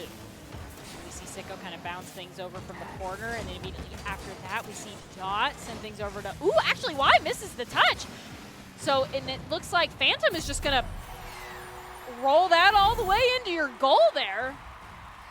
Sometimes hitting the brakes and trying to get a touch with the back of your car isn't such a horrible idea. Phantom able to get the beat on the touch here. Wide's going to do a quick circle, reposition. Now it's Dot getting over one off the backboard. Is there a follow-up? Wide's not going to take a shot. Phantom's going to take a shot. Sicko. But Sicko with the in and out. But Dot's not done. Dot's going to put the other one on net. Now Nif has a rotational save here. Now trying to go for a play. Gets it over one. Has a little bit of an air dribble, but Wide's going to get the save again. Dot has possession. Going to fake out Sicko. A pretty open net here. Going to have to play around Nif. Is he able to do it? No. The carry goes a little bit too wide here as Phantom's going to try and recenter this ball for another attempt, but misses the flip. Then we see Nif kind of bounce things over into the middle of the court, and then immediately, actually, some fantastic aerial dribble play that's unfortunately put you an explosive end with that demo. And then we see Phantom kind of send things over into the corner, and it looks like Nif has respawned with that 33 boost. And they're going to use all of it to get the ball to midfield, just kind of chugging along here on a base gas level. Dot's going to bounce that in front of the field, and we see Sicko kind of bounce things into the corner. Nif's still hoping for some boost here. 80 boost, looking to maybe use some of it here, dropping to 71. We see Phantom approaching the goal with a little bit, but State's going to go ahead and save that, get it clear to midfield, and actually maybe even beyond as YY waits in net, and Phantom does as well to get the defense. Oh, big clear. Could be dangerous for Sicko. Oh, the triple commit and a triple miss. Gonna leave the net stupendously open, and State's gonna steal the goal. Oh my gosh. State was just somehow teleported into the middle of that net, in the middle of the screen, putting the Hammerheads on the boards. Down 1. Stingrays 2 to Hammerheads 1. 2 minutes and 51 seconds remaining as Dot goes up into the sky to touch this ball and try to send it down to YY, who bounces things over into the corner and then passes it to Phantom. Now the ball really has some momentum, moving with some speed right now as Y gets the next touch, and it looks like Nif is going to pass it to State, who then passes it all the way back into the... Man, the Hammerheads' pass have been on point, but it looks like the Stingrays have kind of caught on to their game, getting a member on each side of the Hammerheads here as YY waits for the opportunity to score. Phantom and Nif looking Phantom, and Dot looking to set them up. State looking to play around one, is able to get the demo, try and get around run. Sicko gonna have to make a touch here. Nif's gonna send it off to the side here. Phantom trying to make the read, isn't able to do it. Y's gonna get the beat though. Nif gets put off course by Sicko. YY might have the turn radius. Doesn't need it. They're just going to find the goal anyway here. With the 2-goal lead, the Hammerheads looking a little disorganized here. Not as much as they were in the first game. I's going to elevate, looking for a double touch play. Phantom's going to get one touchdown. Dot heavily playing in the midfield here. Sim gets bumped off, but able to get the revenge demo, the revenge support demo. The Hammerheads have a lot of potential. They just need, the coaches say they need to avoid making small mental mistakes, and I think as we enter the final minute of the game, 2 goals, minute and 41 seconds, 2 goals is absolutely reasonable. The Hammerheads just need to keep their heads in the game. As we see Y actually get the steal, and it looks like Nif kind of backs up and goes after the ball, sends it over Phantom. Phantom got kind of guarding the sidewall. The 50's going to kind of send it up into the skybox in an unexpected direction, and immediately after that we see Phantom in possession of the ball, getting the clear all the way over into the orange, which Sicko answers for it, and with State on him, it looks like Phantom's not going to be able to get a ton more done here as Dot comes in to kind of get an assist here and maybe even a goal, but Nif is too much in the way for that. State trying to put it back in the corner again. Y to get, just hammer this ball back in the corner. Phantom's going to go for a little bit of back pass here, a little bit of setup for themselves here from all the way at their side of the field. Phantom pulling it off, getting a flip reset, gets the one. The presence. Oh, nobody. The execution. Flawless. Nobody able to stay up in the air with YY. Chef's kiss, delightful YY. Thank you for that. The Stingrays up 4 to the Hammerheads 1, 44 seconds remaining. We see Phantom currently in possession of the ball. Y's actually going to steal it from him and send it over into the corner. And then maybe look for the goal for themselves. And then Phantom actually comes back on one. A little bit of a double commit there for 2 of the Stingrays. Sicko the one, and that is going to just get demoed. It looks like the ball, it was going to slowly roll in, not going to be able to do it here with 15 seconds left. The Hammerheads seem to have all but given up on the defensive side of things. 8 seconds left. There's really no hope for the Hammers to come back here, so I guess it's just GG goes next to the next game here. But they're put on match point, so it's going to be dangerous. It's going to be dangerous for the side of the Hammerheads. So the Hammerheads are looking to kind of start fast and actually kind of subvert the Stingrays, putting them in the hole early. I think that's going to be their key win condition going into this next match if they want to stop the complete sweep themselves.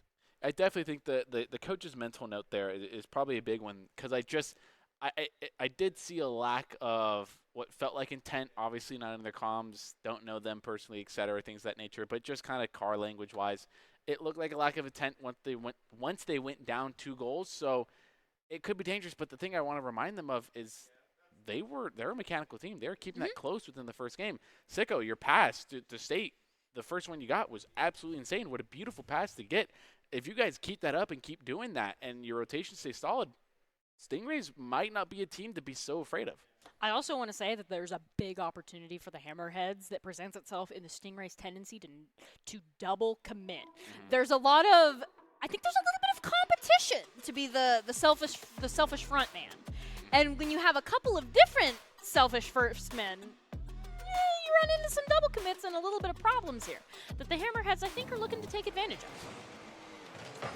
Be dangerous if you don't sort that type of stuff out. Everyone wants to be in the spotlight, especially when you have the mechanical ability to score some amazing goals, but unfortunately not everyone can.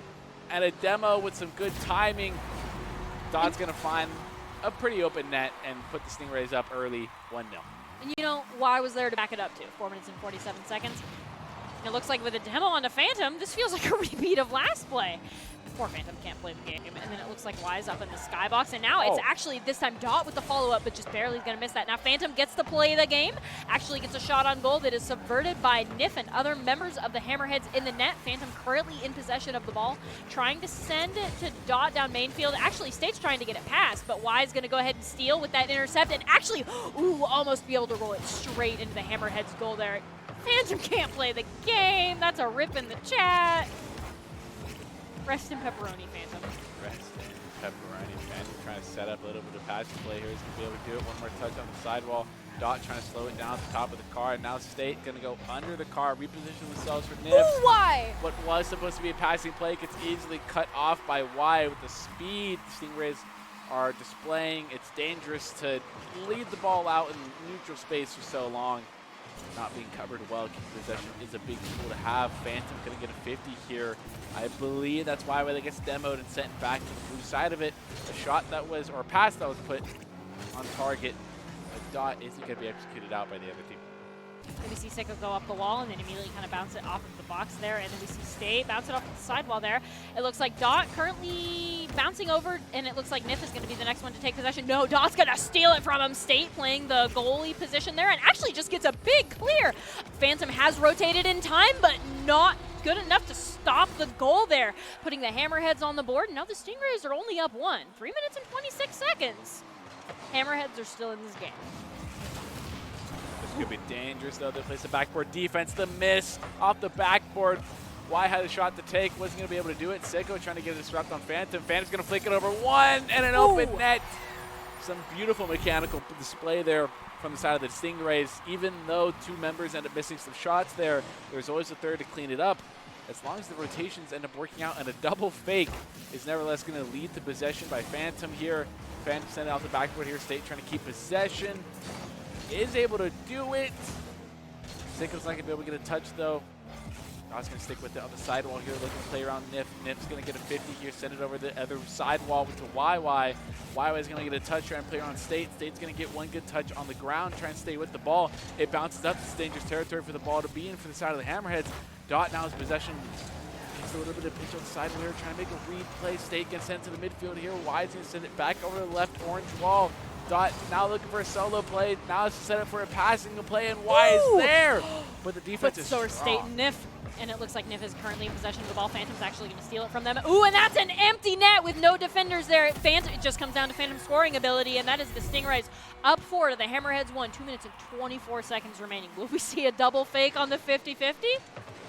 A little bit of a fake.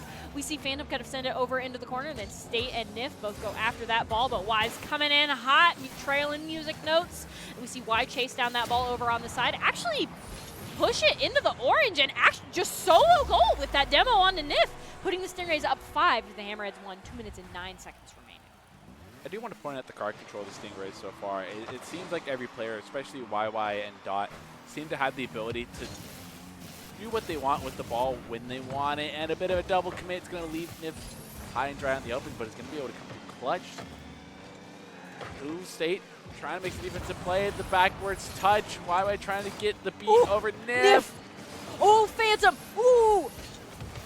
Man, the defense for the Hammerheads is strong and desperate right now. Minute and 43 seconds remaining as they kind of break away all the way into the blue with the ball. Phantom's going to try to get it clear to mid. Nif says no, sends it back over, looking to maybe just get that shot on the corner there. And it looks like Dot's going to get things at least away from out in front of their goal. Pass things back to Phantom State. Lurking. Lurks for too long, gets demoed, and then we see Y really break away with the ball. Will Y get there before Nif does? It looks like Y does. Bounces it off the backboard. A second bounce off of the backboard, trying to set up Dot here. Just goes a little bit too far to the right. And then with that demo onto Y, I think the Stingrays... Oh! The Stingrays were almost out of it, but with the Hammer, they got one final shot on goal. We do see Dot still in possession of the ball. Nif came from nowhere just in time to contest that. Hammerhead defense on fire right now. Oh, and a beautiful... Can't block them all.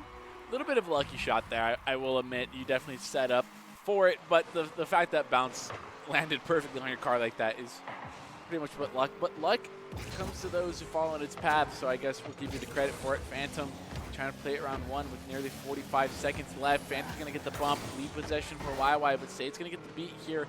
Looking for a passing play to develop, trying to get the pinch. Pinching it right there, so close, leaves Nif not able to take a shot on net. Now Nif got the solo play in the corner here. Phantom's going to get possession of the ball, trying to play it round one, not able to play it around State. State's going to attempt to follow up, put something on target for a teammate, not able to do it. Sicko and Dot are in a rule one right now. Someone go demo, free them, free them. You can't break a one. Sacred. Oh, no. It was able to find the open net, but it's just a bit outside. Someone demo one. And it looks like, oh, actually, it looks like why they just broke away. And it looks like with that, we do see Nif kind of, Phantom was there to defend. And with that, we do see the Stingrays sweep.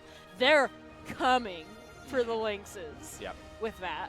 If my math is right, the Stingrays should be at 6 points, which is 1 point below the Lynx currently right now. So and they're a whole week behind. And they are a week behind. So I feel like it's going to come down to whoever ends up winning their own matchup as well, unless the Barracuda teams end up coming back as well and end up sweeping a match there, because then they upend at 5, and now they're sort of in the running as well. Overall, from what I saw from the Stingrays, it looked like they had the car control to control the ball and do what they want with the ball when they wanted. They sort of said it in the matchup, and it's really good when you have players that can do that and are also gameplay smart. I saw it with the demos. I saw it with the fast gameplay they had, and they're also mechanically talented. It reminds me of a Barracudas team that was about, I think, like a season ago, technically, I guess, or a season or 2 seasons ago. So the biggest thing that the Stingrays have to do at this point is not let their ego get too big and end up taking opponents and underestimating them, which I don't think they necessarily had that issue, because even so, but they had a 5 or 6 goal lead, they still continue to sort of put up numbers and put up really good shots. It just happened to be that the Hammerheads defense came alive in the last minute. Unfortunately, it just wasn't enough. I think we saw 4 shots on goal within 30 seconds that the Hammerheads defended all against, and then the 5th one finally went in. Yeah.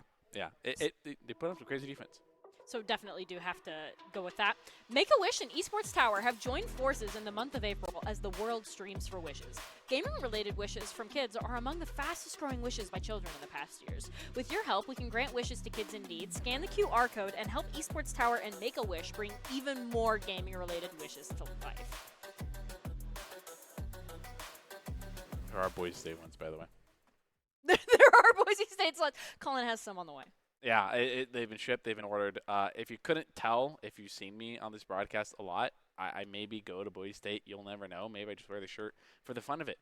But, yeah, the Stingrays, team I wanted to see, maybe I have my player of the game already decided. Do you have any thoughts before we go into a break, before we get into the matchup of the Wolves versus the Eagles? I'm excited to see how the Wolves have developed so far. 3 weeks into it, we've consistently seen the Wolves each and every week, so I'm excited to see how if there's any development over the course and time period that they've played so far. All right, so the Stingrays pull off the second straight sweep and continue to go up in the standings. Up next, our Rumble game of the week to wrap up week 3, but first we're going to go to a break.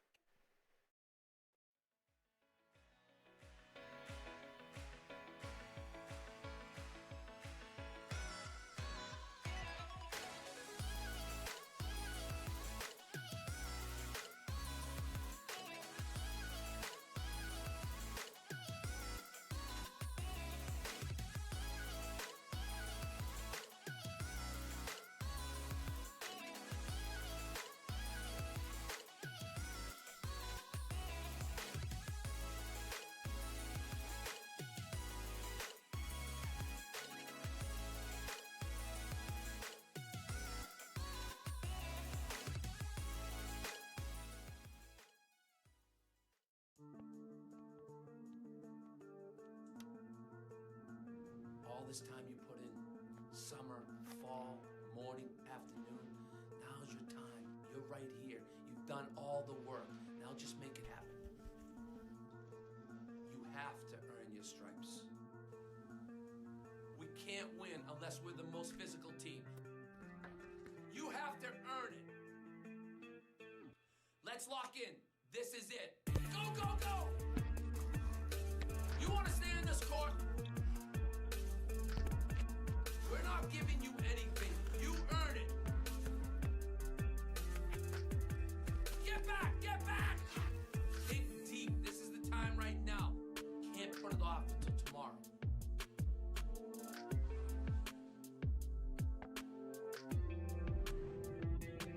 On the clock. This is where you gotta be at your best. You've been practicing all summer. Now you gotta make it happen. Now get a stop. One time, get a stop. It's now or never.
welcome back to this week's broadcast of the Esports Tower Rumble in Rocket League. We're getting set up for our final game, the Wolves versus the Eagles. We are broadcasting from the Boise State Esports Arena.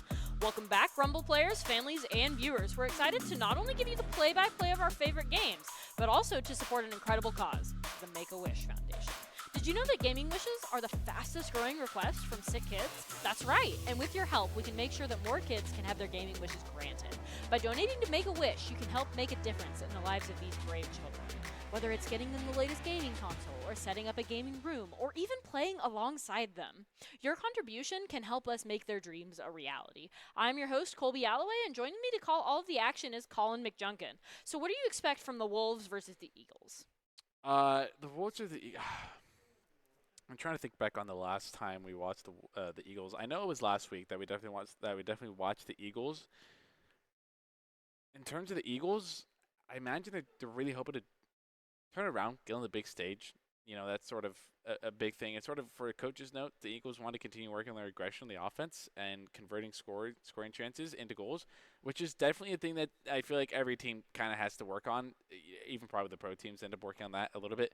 But instead of the Wolves, I'm excited to see how much progress they've made over the time. And the coaches say that the Wolves do a great job trusting one another and placing the ball in a spot where they can trust their teammates to get to the ball, which is, I think, something that some of these other teams can use. The Wolves are that other teams can learn from, The Wolves are here's the ball, moving on. I trust you to do your job. I'm going to go ahead and rotate to boost or rotate to defend the goal or whatever else it is I need to do. I've done my job. Trust you to do yours. And the Wolves are definitely one of those teams that, I'm into the reverse sweep, and the Wolves are definitely one of those teams that stays in it until the very end. Yeah, definitely a team that stays in it to the very end. The note that you also sort of mentioned is there's also that extreme of, like, you have teams that end up being – I feel like both those sides are extremes of, you know, giving away the ball too much to a teammate, not falling around, not cutting rotation every now and then. And there's also the extreme of, like, I'm going to cut rotation every time. April is the World Streams for Wishes Month, and Esports Tower and Make-A-Wish have joined forces to help grant wishes to kids across the world. Scan the QR code to help make a child's wish come true today. And the HyperX Loot Box is the featured loot box this week. Donate any amount and you're entered to win. The winner will be announced next week, and there are new loot boxes every week. So, donate any amount and get entered for some gamer merch. Gamer merch, never a bad thing. Never a bad thing. The headset and that monitor, like I said before in the past. Keeping an eye on it. Colin used his slides purchase. Perhaps. I won't divulge.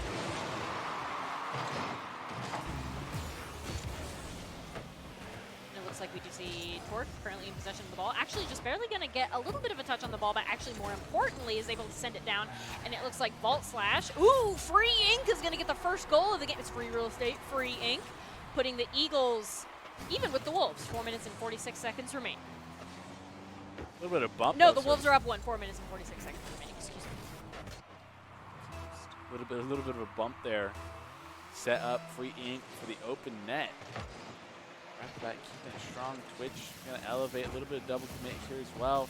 Bump might have a free open net. Twitch is going to be able to put some disruption to that. Now Torque off the backboard trying to stay with it.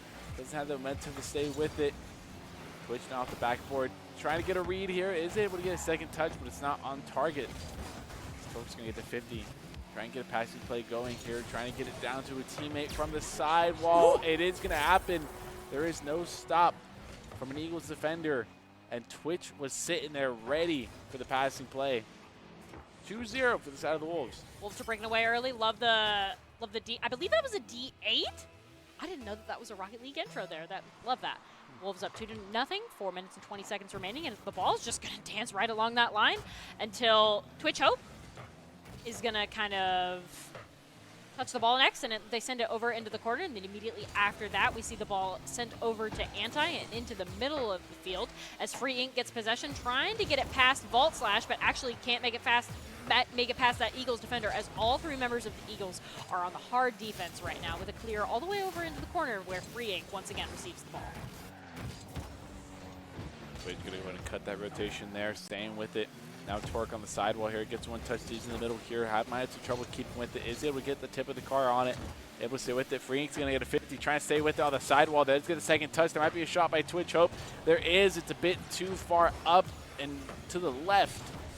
Torque's going to get the 50 there. Slash going to get a touch to slow it down. Free Ink try to stay with the ball at the sidewall. Gets demoed for it, though. Now ball lingering in the midfield. Out the right corner. Twitch takes a shot. It's blocked out by Ante here. Torque's going to rotate, lead the ball for Free Ink. Free Ink's going to get one touch, looking for the air dribble. Ball doesn't touch ceiling. It's good. Go to the flip reset. Not able to get it, though, but Twitch doesn't stop Twitch from making the follow-up and securing the goal. And with that, we see Free Ink elevate, send it down. The amazing pass. All members of the Eagles coming in from all directions, but not quite where the ball is going. So an amazing job by the Wolves just kind of circumventing the Eagles' defense. And they have to. 3 goals to nothing. 3 minutes and 10 seconds remaining. High-scoring game as Torque sends the next goal straight in with little resistance. Yeah, very little. Ends up cheating up just a bit too far. Unlucky kickoff as well. Perfectly for Torque to get a goal there. Right off the kickoff now. Free Ink might have to follow up. It's going to get the 100 boost, though. Vault does not have enough boost to get the follow-up off the wall. Torque elevates, going to send the ball over to the blue corner here. Vault's going to get a pinch at the sidewall. Torque has backboard defense, is going to decide not to go for it. Leave it to Twitch. Twitch now gets a touch in midfield, sending it over to the orange corner here. Ante gets one touch, going to get one beat, but Free Ink's going to send it right back down, trying to stay with the ball. But Amethyst is going to be there to stop that before it even develops. Torque 2 misses the touch on the ball. Now it's Twitch trying to stay with the double touch off the backboard. The backboard defense does come in clutch by Ante. Now Free Ink might have an open net, but gets bumped off the play. Is it going to roll in? Doesn't quite have the momentum to roll in. Then immediately after that, we do see Vault Slash currently in possession of the ball. No, it's stolen by Torque. And then it looks like Anti's going to send it down main, but Free Ink makes sure that stays firmly in the orange. Even actually, Vault Slash is going to circumvent that, send it over Free Ink, and then we do see Twitch rotating back to defend, as well as Torque, as Vault Slash is trying to get around all 3 members of the Wolves. It looks like Twitch is going to steal it, break away with it a little bit, bounce it off of the backboard. Is there follow-up from midfield by Torque? Yes, but the follow-up also hits the backboard. Crossy best defender. Crossy is verified best defender. Now Twitch trying to make something happen off the ceiling. Doesn't act fast enough. Now Torque off the backboard as the follow-up, but Ante has the rotational defense that comes in clutch. Now Free Ink gets one pitch off the sidewall, trying to make a pass happen. Is there backboard defense in clutch? There is not, but a missed scoring opportunity from the side of Torque 2. Now Twitch rinsing out the backboard. This backboard is so free for the side of the Wolves right now. They have so much space to work with. That we see Torque looking to get it in there, as unfortunately you're just going to get bumped as the ball goes up and touches the skybox. And then from midfield, Vault Slash is going to send it over into the blue, and then immediately after that, Twitch sends it straight back to midfield, bounces up in the air, and it looks like it will be Free Ink the next one to touch the ball. Torque laying in wait to send it back from midfield and keep the kind of Eagles offense alive here. Bounces off the back wall, unable to get the follow-up touch themselves. And then we see Anti currently in possession of the ball, actually gets bumped and disrupted, and then we see Torque go up the wall and then kind of try and immediately score on the Eagles, putting us up 6-0. 56 seconds remaining. Beautiful little ceiling shot. Torque given way too much free space and not challenged soon enough on that sidewall, or before that pass even developed, or before the shot even developed. And with 56 seconds left here, the Wolves have a 5-0 lead on the side of Eagles. Might have another shot by Free Ink. Oh, almost threaded the needle between 2 different defenders. Not able to do it. Twitch tried to get a pass over Torque 2, but a little bit too anxious. Got there a little bit too fast. Free Ink has the dunk. Treating an opposing player. The word just escaped my mind. But it's a golf reference. It's a golf reference. The tee? Yeah, I would. No, the tee's baseball though. No, a tee is a golf term, yes. Really? And then, yes, you tee off. The tee is the stick that holds up the ball. Yes. I see you, Colin. Recognize. I can also do the same thing for baseball in my defense. Then immediately after that, we do see the Wolves. The Eagles actually get their first goal in the last 30 seconds of the game. Wolves still up 4, 17 seconds remaining, so it looks like Free Ink is going to get the save off of Anti trying to score a goal here. And then immediately after that, we see Vault not letting it get past the midfield, keeping things over in the blue. And it looks like Twitch kind of wants to keep the Wolves' pushing dreams alive here, as Vault Slash says absolutely not. We're keeping it in this corner. And on the last second there, at least the Eagles ended off with 1 goal to boot. They did lose out by 4 there. A moral goal. And for the most part, there definitely was a very one-sided nature to that game. The Wolves definitely controlled a lot of almost everything that happened. Boost, ball control, side control, the backboard, the defensive play, the shots on goal. Almost everything was inside of the Wolves here. So if this keeps going on, it's just going to be sort of a Wolves dominating fest. We might need to see some subs on the side of the Eagles so that those 3 players can kind of get at least a map for like a mental reset, come back later in the series fresh. Yeah, and then it's one of those things of, those subs might also, improve the Eagles' chances as well. Because if I remember correctly, I do think the Eagles have some pretty deadly subs on their team. That I think when they played the Stingrays, it was a different Eagles team, if I remember correctly. Could be completely and utterly wrong about that, though. Let's get into the next map and see what's up. Let's find out. This is a best of 7, by the way, the Rumble game of the week. So it's first to 4 this time around, not first to 3. One more extra game, you got to go the mile. So the Wolves definitely have a lot more to go for here. Yeah. They want to take this best of 7. Okay.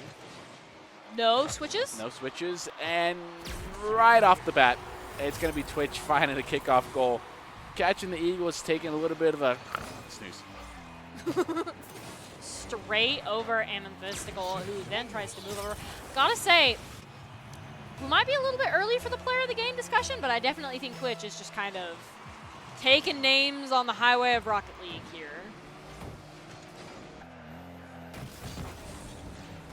Taking gamer tags. See, the shot on goal is kind of subverted by the crossbar there, and now it looks like Torque is going to try to make things over to Amethysticall. It looks like that 3rd member is kind of really hurting the rotations for the Wolves here, that lack of the 3rd member. And then we see, actually get the goal right in front of them, and then immediately after that we see Torque go up the sidewall, try to bounce things off of the backboard. Maybe will they be able to get it past Vault Slash? Not quite, as the ball is sent careening into the air. Twitch tries to pass to their teammate Torque. Torque not there quite in time, and now has to rotate to get there defensively. Gets there in time to subvert the shot from Anti. Immediately after that, we do see Vault Slash kind of jump over Torque there. Torque kind of cornered by all 3 members of the Eagles. Tries to pass the ball out of there, and it immediately goes over to Anti, and then Twitch takes possession, trying to bounce off the sideball. And with that demo on Amethyst, things are even, 2-2. Torque is going to be able to get a pinch to the sidewall there. Vault Slash trying to get the bump to give some free space. Isn't able to do it. Amethyst is going to get a shot, or, pass off the sidewall there. Not going to be able to make much of it. Twitch now going to make some press. Is going to get 50 with Anti here. Anti's going to rotate back to net. Now it's Torque off the sidewall, trying to stay in the game. Is going to be able to do it. I actually just noticed there's only two players on the side of the Wolves right now. I imagine a player more than likely disconnected here. We see they're still in the lead. Yeah. 1 up, 3 minutes and 18 seconds remaining. So these 2 players are carry material. As Vault Slash at least gets the touch, and then it looks like Amethyst actually gets the barest featherlight touch to send that ball over into the corner, over to Twitch. And then it looks like Anti is trying to make a shot on goal. Torque is fighting them for the ball tooth and nail as this ball bounces back and forth. So we see Twitch rotated back to the goal. Unfortunately, Vault Slash's goal is not going to go in for the Eagles here. 2 minutes and 54 seconds remaining as the ball goes up the sidewall, and Torque goes up to challenge it and maybe take possession. Twitch and Torque passing this ball back and forth. Anti is going to go ahead and kind of get in the way of the 2 of them, and then we see 2 of them spread out, get on either side of their goals corners, send things over into the air. Twitch gets the first touch, Torque gets the second, and then after that, Anti takes possession of the ball once it has landed in the corner. Amethyst now trying to take it up the sidewall here. He's going to be able to play on run. An accidental pitch. Torque's going to have to elevate, send it over to the blue corner here. Vault Smash trying to get a bump here, but it's going to be passed around Anti here. Now Amethyst is the only one inside of the defense. Vault Smash was able to rotate back in time. Twitch in a really bad position here. Almost gets 50'd out. Isn't able to do it, but Vault Smash is going to get the touch here. Torque gets bumped. Twitch is going to have to make a cut rotation. Is able to do it in time, but there was no pressure applied by the Eagles here. And with about getting to this 2-minute mark, even with 2 players down, it's only going to take 1 mistake for the side of the Wolves defense, and all of a sudden the Eagles will have a free and easy open net. But so far they haven't been able to find it. The rotation has been solid by the Wolves, and a pinch that went to the midfield could have been a passing play for Twitch there. isn't able to find it. This ball still lingers in the midfield of the orange half. A bad touch by the side of Amethyst. Could be shot on net by Torque. It's not off the backboard. Is there a follow-up? Anti's going to get a great backboard clear there. And Twitch not getting a beautiful touch as well, leaving Torque in a bad position. Now as we get to about this minute 25 place, still at this 1-0 scoreline for the side of the Wolves. And it looks like Vault Slash is going to try to break away with it. Torque just steals on the sidewall. The Wolves are just playing a defensive game, and the best defense is a good offense right now, according to them, as they get a shot on goal, and that's Twitch getting the second goal of this match. Wolves up to the Eagles nothing. 1 minute and 10 seconds. Torque and Twitch, duo of the century. Able to, sometimes a simple shot is best shot, able to catch an opponent off guard, creeping a little bit too far forward. Gonna find the break they're looking for here. They have a little bit of buffer zone here, but don't get too comfortable. The moment you get comfortable and start underestimating a team, you might end up regretting there. A good bump, leaving the net a little bit open here. Torque having to hustle all the way back to try and play some defense here. Gonna keep control of the ball, looking for a double touch here. Is gonna be able to secure it though. Amethyst is on the defensive side, gonna slam it against the wall as Eagles defenders attempt to rotate back. There's going to be a big clear here. Twitch elevates. Anti's going to get a touch on the backboard. There could be a follow-up. Torque's going to be able to clear it, though, as there is no follow-up. They get a pinch of the sidewall. And Amethyst is credit for the save.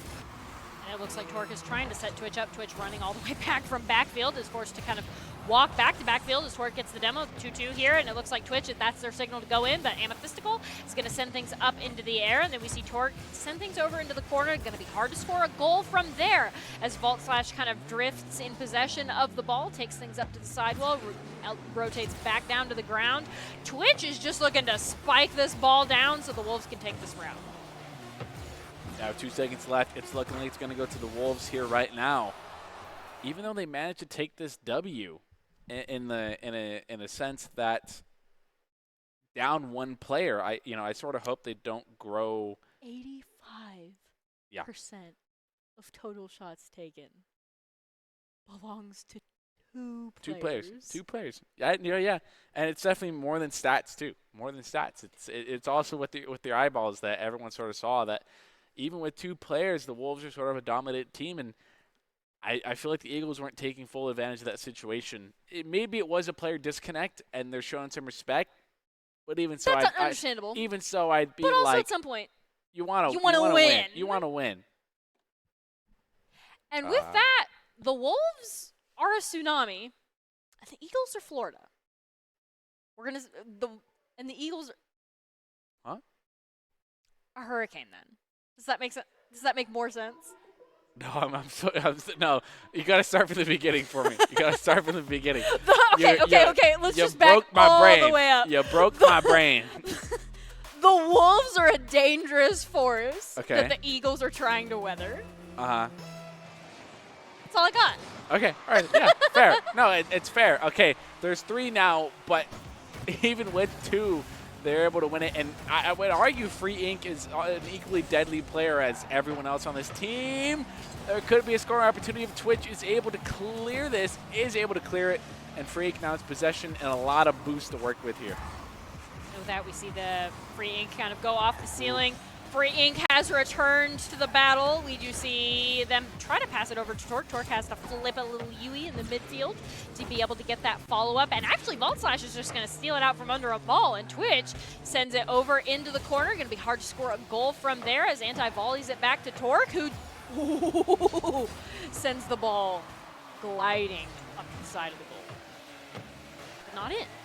Not able to find a conversion yet. A lot of time spent not pressuring the ball so far. Anti's going to be credited with the save here. Torque's going to take a shot, put one on net. Free Ink pressures. Twitch now the only one back, and have to play some defense. A demo. Torque really out of position here, is able to make a miracle save. Now it's Free Ink attempting to make a shot. It's going to go opt for the pass instead, but it's going to be disrupted. Twitch going to get one soft touch, but once again, no pressure from the side of the Eagles here. But a 3-person commit on the side wall. Twitch is given a lot of free space here, but Vault going to be able to put a stop to that.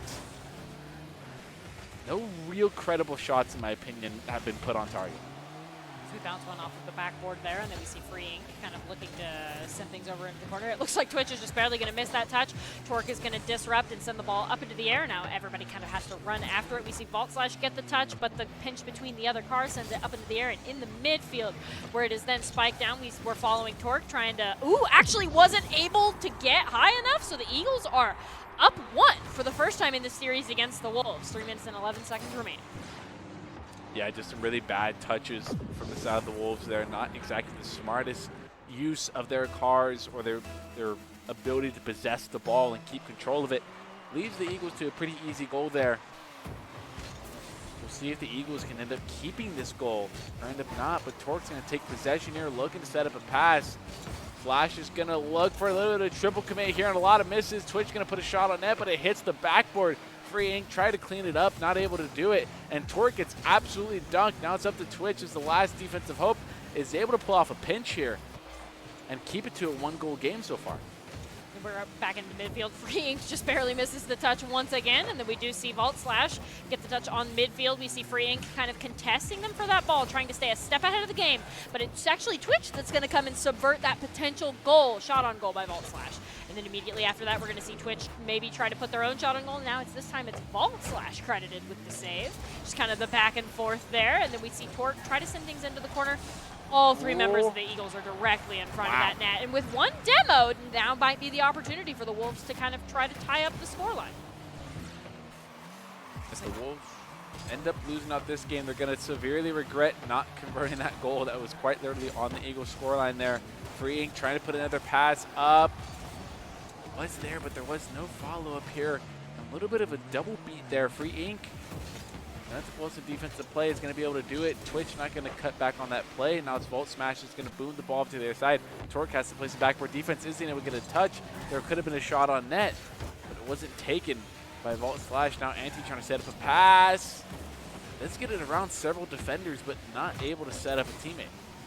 With that, we do see Free Ink kind of pass it off to Twitch masterfully, but it looks like Anti is going to get up there to disable that pass just as masterfully, and Vault Slash juggle is going to be disrupted. In minute 24, the Wolves are kind of getting uncomfortable here. They haven't been able to even the scoreboard in about 4 minutes.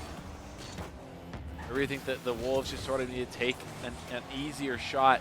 There's no reason to get super fancy or try and score something absolutely crazy as you get beat, but it's a bit too far left, but there could be a shot on net by Anti. And that's up 2. As I was sort of saying it, I think the Wolves are trying to do too much here.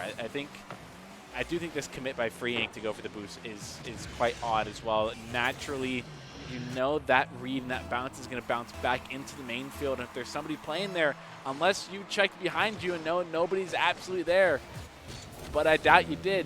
And I feel like the Wolves just need to go for an easy shot. They do double commit, but they end up getting the job done. So I guess the results are the biggest thing right here. They're going to limit the score to 1 here. And then it looks like with that we see the replay of the goal go over to the next 58 seconds remaining. More than enough time for the Wolves to score a goal. To maybe tie things up. It looks like Torque is going to take the 50-50 all the way over to the side. We see Free Ink go up and get some pretty dominant side control. Vault Slash is actually just going to be able to steal it out from right under them as Torque kind of waits in the corner to take possession of the ball, maybe looking to set Twitch up for the next touch. Yep, passes it to Twitch, and actually Anti misses the touch, but Vault Slash is there to get the save. Vault Slash feels like they're everywhere for the Eagles right now. Yeah, definitely being the impact player right now. Torque looking for a back pass, isn't able to do it. Now Free Ink making a bad touch. Vault Slash is going to get a flick over. Torque was trying to place the defense, isn't able to do it. With 30 seconds left, Torque trying to make a pass happen. Is sort of able to do it. Anti's able to clear the ball over to the corner right now. Free Ink looking for the touch, the pinch off the sidewall, not able to do it. Now Anti's going to clear it to the corner. Torque looking to set themselves up for a solo play right now. Down over to Free Ink. Free Ink's going to take the touch. Twitch hoping to settle it out. Not able to do it. The final couple seconds is going to be a clear. Will they be able to keep it alive? The ball is still up, hovering over the net. Free Ink to get one more touch. Twitch not going to elevate for the ball as they have no boost. Get a touch. And that's going to be the Eagles taking game number 3. All right, we do have to question how the Wolves won with 2 players, but now that they're back to 3, they lose their first one. What's your read on that, Colin? I definitely think I sort of called it earlier. I think they were trying to do too much of their shots. Some of the the very first goal purely happened because I don't exactly remember who the player, but I believe, actually I'm not going to make any assumptions about it, but there was a touch that was made. I don't know if it was a missed touch or what it was, but they made a slam touch into the sidewall. It bounced out, and typically that's a big no-no when it comes to anything that's in your defensive third. And then Free Ink going to call you out. You went for boost over ball. Those are the pure two reasons why you went for it. Also, there are so many sort of easier shots you guys could have gone for, and you guys didn't take them. You guys went for the really complicated, cool, flashy goals, and I would imagine... That's all well and good. Yeah, but you got to make them. Yeah, you got to make them. Don't go for them if you're not able to. And you do see Free Ink has a little bit of a card change here, so hopefully they're a little more serious than what they were in the previous game. Looks like still no subs for both of these teams. It looks like we're going to see Anti get the save after Torque tries to get the shot there. 4 minutes and 41 seconds remaining here. And it looks like Torque is going to not be able to touch the ball as Anti kind of sends it all the way over. Free Ink, not like this.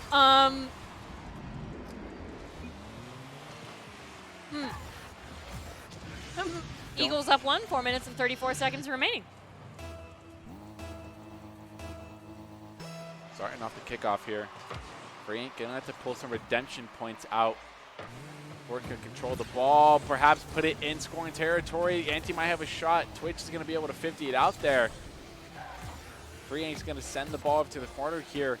Hopefully make a passing play happen. Free Ink's gonna get a double demo there, but the teammates aren't gonna be able to do anything with it. Twitch is gonna backflip twice, and all of Free Ink's effort is gonna go absolutely to nothing here.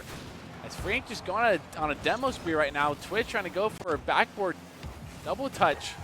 Once again, just going for these very, overly complicated shots that don't really need to happen here. Twitch going for a flip reset. Gonna be easily defended. Not easily, actually. It was very scary. That was barely the touch off the side of the car. Immediately after that, we see Vault Slash kind of get it over to the midfield, and then immediately after that, it looks like Free Ink is going to be able to get the touch, kind of send it under the defender there. We do see Torque elevate to get the next touch. And actually, Anti is going to go ahead and steal it and send it right over Free Ink, who is the final defending member for the Wolves, as now bounces it off of Twitch, 50s it into the air in an unexpected direction that Amethyst is looking to take advantage of. As they kind of go up the sidewall fighting Free Ink for the ball. Free Ink is going to send it into the corner and maybe break away and get it clear. No, stops the ball's momentum in the midfield, and then Vault Slash is actually going to kind of take possession of that while Twitch comes in and sends it up into the sidewall. Anti playing a little bit of the back wall there. Now up on the side control, we do see Twitch send it over into the corner. Twitch gets the boost and now is trying to make an offensive play. Passes it to Free Ink, who passes it back to the main field, and there's nobody there. But good for the Wolves, able to kind of tie things up. 2 minutes and 55 seconds remaining. Taking advantage of mistouch by the Eagles. Once again, it's crazy how these easier shots end up finding their way toward the net, but these crazy ones you're trying to get, like a double touch out the backboard, that we're sort of messing up on. Every shot does not need to be this crazy complicated thing. You can slow the tempo down and control the pace, and sometimes simple is all it needs to do here. Anti's going to get a pinch of the sidewall there. Vault's going to get a 50. Now it's up to Torque. Torque gets 100 boost here. Going to have to put some shadow defense. Free Ink going up. Has to elevate, play some defense there off the crossbar. Still in a dangerous position. Anti, a little bit of team friendship. Saw Vault could have a shot, a missed shot opportunity. Goes a bit too far left, and not a lot of boost on the side of the blue players. Torque going to be able to get a clear, try and play it around Vault. Anti's going to get touch off the sidewall. There could be a shot opportunity, and it is. Twitch, being the shooter for the side of the Wolves, is going to put them up. One more goal. 2 minutes and 17 seconds left. That we do see Anti tried to get down, but just couldn't make gravity work faster to pull them in front of that ball there as we go to the next 50-50. And it looks like Vault Slash is going to win the next 50-50, where Free Ink goes up to touch the ball, flies onto the ceiling. Vault Slash unable to touch as Free Ink just kind of completely ruins their plans there. And Torque elevates, drives on the skybox a little bit, tries to set Twitch up, but with all three members of Eagles defense, there was no pass to be had, as it now looks like Torque is going to 50-50 the ball up into the air, and now everybody's just kind of left scrambling. It looks like Anti's the first one to collect their wits. And now Twitch currently in possession of the ball, sending it in the corner, but with that demo, Torque is just barely going to get that touch and send the ball skirting on into the goal, putting the Wolves up 3 to the Eagles 1, 1 minute and 44 seconds remaining. 2 for 2 in terms of shots put on goal and shots put in the back of the net from this right side of the corner. And they've all been shots that have sort of been put on that left side of the goal. A pretty standard and basic place to put the ball when you're taking a shot from a corner. As for Inc, gonna have to elevate, get one touch, only good for one more. Twitch is gonna put a shot on net using the back of their card, trying to get a redirect, isn't able to do it though. It's gonna be saved. Twitch has to slow down. Torque's gonna get the cut, try and play on off the backboard. Twitch and Iowa elevate, gets the back flip. As for Inc, up and elevates, trying to get the pinch. Twitch might be there to get the follow-up, not able to do it. Torque now off the backboard, gonna put a shot on net, hits the corner there. Oh, but Free Inc with the follow-up that the Wolves need. 4-1, a minute and 12 seconds as we go to the next 50-50. You see Torque kind of bounce it off of the side. We're going to say that's calculated. That wasn't a shot on goal. That was a setup for Free. Yeah. we can go for that one. We can go for that one.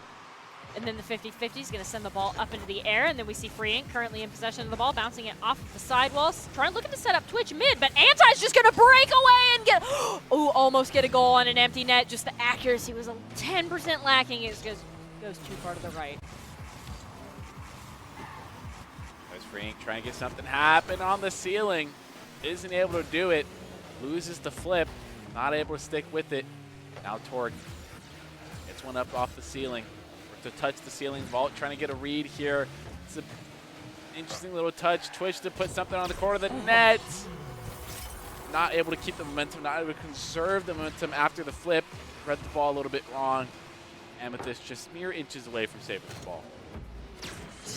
Just barely a little bit too far back.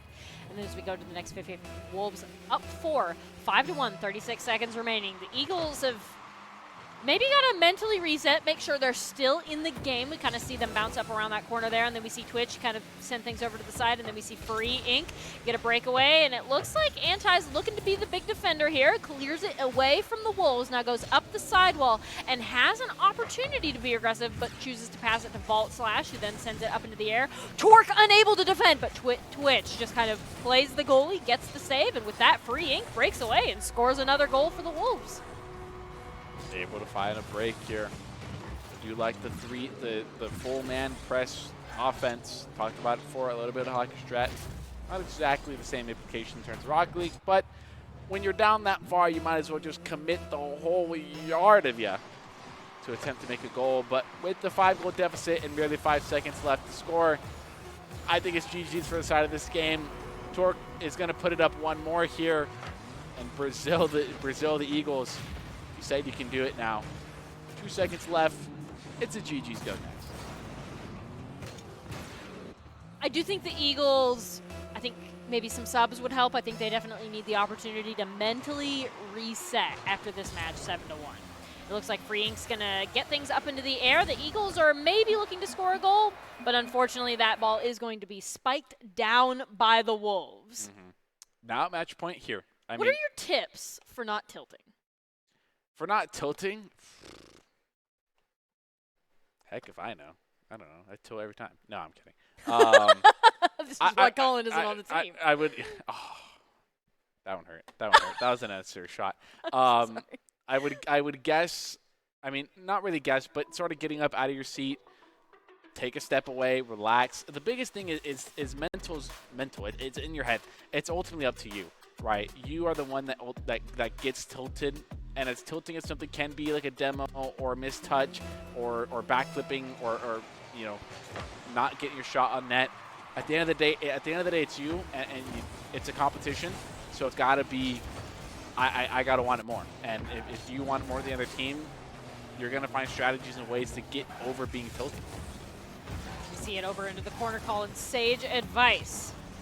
And then we see Twitch kind of send it over into the midfield. Actually, just send it right over into the corner. We see all three members of the Wolves playing in the midfield as they... Ooh, actually, Torque is going to break forward, try to attempt a shot, but it's going to go too far into the left as Free Inc just bullies this ball and pinches it off of the enemy team. The ball is just going back and forth, corner to corner on the Eagles side of the field. Not able to get much. Amethyst pressing a little bit too far forward. Not Not looking to get the beat here. Not a very smart use of commitment here. Amethyst goes a little bit too far forward. Doesn't see Torque is already up for the ball. And no matter what, Torque has to get the worst touch of their life for that ball not to end up in your net. Fortunately for Torque and ET Wolves, that's going to be the case. They're going to be up 1-0 here off the kickoff here. Twitch going to get a pinch here. Set up Free Ink in the midfield. Free Ink's going to get the touch. Now at the backboard is their fault by Torque. Ooh. There it is. 3-man plays. That was pretty nice. I mean, we saw the setup from midfield. We see Free Ink kind of bounce it off of the backboard, and then we see Torque come in to just kind of put the final nail in the coffin, solidifying the Wolves' lead of 2-0, 4 minutes and 9 seconds remaining. Did count as a turtle shot on the side of Torque, too. Just about getting under 4 minutes here. A dead stop. Pick off Free Ink. Try to make something happen here. Wasn't able to do it. Amethyst is going to get the save. Not a lot of boost on the side of the orange. Only one player quit with a lot. Twitch trying to get the passing play to connect. Isn't able to do it. Now it's Free Ink. Got the 100 boost. Has to make some defensive plays happen. Gets one touch off the ceiling. Looking for a second. Trying to get it to Torque. Torque now has to pass it upfield. Amethyst doesn't get the touch they're looking for. Twitch trying to get a passing play over to a teammate. Also not able to do it. But this could be an open net if nobody elevates. Ooh. Ante has to be the defensive god for the side of the Slide ET on Wolves, or ET Eagles right now. And immediately after that, we can see a clear over to midfield where Twitch is kind of trying to keep it over into the orange, but Amethyst is going to try to keep it in the mid. Actually, and then Torque is going to 50 that ball up into the air, and now it's Vault Slash as Free Ink elevates to get the next touch. Twitch elevates to do the same, and it looks like this is a Wolves push here as all members of the Eagles rotate back into the defensive third of the field. Torque trying to play it around a couple players, isn't able to do it. 2-0 still on the side of the Eagles. Something's going to have to happen for them. Torque just waiting. Torque was just waiting, gets a beautiful little touch, pops it up for Free Ink. Free Ink trying to make a pass happen to Twitch. Ooh. Twitch going to take a shot off the sidewall. It is played well on the side of the beat backboard. But Twitch had a lot of free space and 50 boost to do it. Gets the reset off the ceiling. Holding on to the boost. Was looking for the breezy. Isn't able to make it happen though. Free Ink going for the 50 here. Going to send it all the way back through the corner. 2 minutes and 35 seconds left remaining here. Still scoreless for the side of the Eagles. And then as we kind of go over, Free Ink bouncing it off the backboard. Is there a follow-up touch? It looks like it's coming from Twitch down midfield. Will they be able to get it above defenders? No, it goes too far to the left. Defenders didn't need to lift a finger to stop that goal from going in. Then we see Anti kind of bounce things around in the corner. It looks like the Eagles are trying to mount an offensive. Torque says absolutely not. Sends it back into the corner. Vault Slash currently in possession of the ball, but Twitch and Free Ink are boxing them in. They can't get out. And then we kind of see possession of Amethystical, bounce it off of the sidewall where Torque is waiting to bounce it off of the backboard a little bit, and then with the ball kind of resets back into this corner, and Vault Slash currently has an empty net should they choose to shoot. Kind of going for a little bit of Doomsday Dish action off the side of the wall. Torque now trying to get a double touch. Free Ink trying to make the read. There's a bit of a triple commit on the side of the Wolves. This could be a free net. There is not going to have the possibility more as Torque had already rotated back, but a touch off the ceiling could be dangerous for the side of the Wolves. A minute 30 seconds left. Free Ink trying to work with Twitch. Ante once again credited for the save. Save God for the side of the Eagles once again coming in clutch. Free Ink's going to get the boost. Twitch now has to play a little bit of 50. The bad positioning. Free Ink's able to get the save and prevent that 0 to turn into a 1 for the side of the Eagles. And it looks like Twitch is going to pop the ball off from the corner of their car. And Anti actually is just going to intercept that and score the first goal. 1 minute and 10 seconds remaining. Eagles only down 1 now. Twitch sends it up in the air. Anti says, sure, I'll take that. Yeah, I do like the flick, you know, in sort of this pressure point of like you feel like you're going to get pressured. So a flick like that is typically able to make the first man sort of pause and stop or go flying over you. Just in this case, the first man was too far out, didn't take a look to see if there's any pressure on you, and the Wolves ended up paying for it, but they might pay it back. Spade's not able to do it, though. Once again, just the Wolves are loving this crossbar. It looks like Amethyst is currently in possession of the ball on the side wall. It looks like Free Ink on the defensive. They're just going to stop the ball's momentum as the remaining members of the Wolves kind of all rotate back to the blue third here as Slash is kind of circling, looking for a goal. Anti's going to bounce it off the bottom. It looks like Torque is AFK, and Anti gets our next goal of the game. Wolves and Eagles tied 2-2, 35 seconds remaining. It's so close. The Wolves loving this backboard. Give it your number at this point. The amount of times you've passed it there. Put a ring on it. Put a ring on the backboard. Okay, it was a fake. It was a fake. Not with this. I feel like once again we need to go back to the simple times. We need to go back to the point where, you know, the passes are simple, the shots are simple, because that's when the Wolves were honestly scoring their best. And when the Eagles got the most deterred here, oh, what could have been the finishing goal for the side of the Wolves ends up looking out as Twitch plays some defense, but a great 50 for Amethyst. This could be a passing play that could mean disaster, and it is. So we were giving the Eagles all this advice about how to mentally reset after that. I think it's going to be the Wolves that need to change their outlook here as Anti just kind of goes above everybody. All 3 goals on the board. Anti is the Eagles' hero in shining armor right now. 3 goals in the last 30 seconds. And now the Wolves are on the back foot. Match point, but they can't keep it alive, and the Eagles take it away. 2 to the Wolves 3. You know, I really... What changed in the Wolves?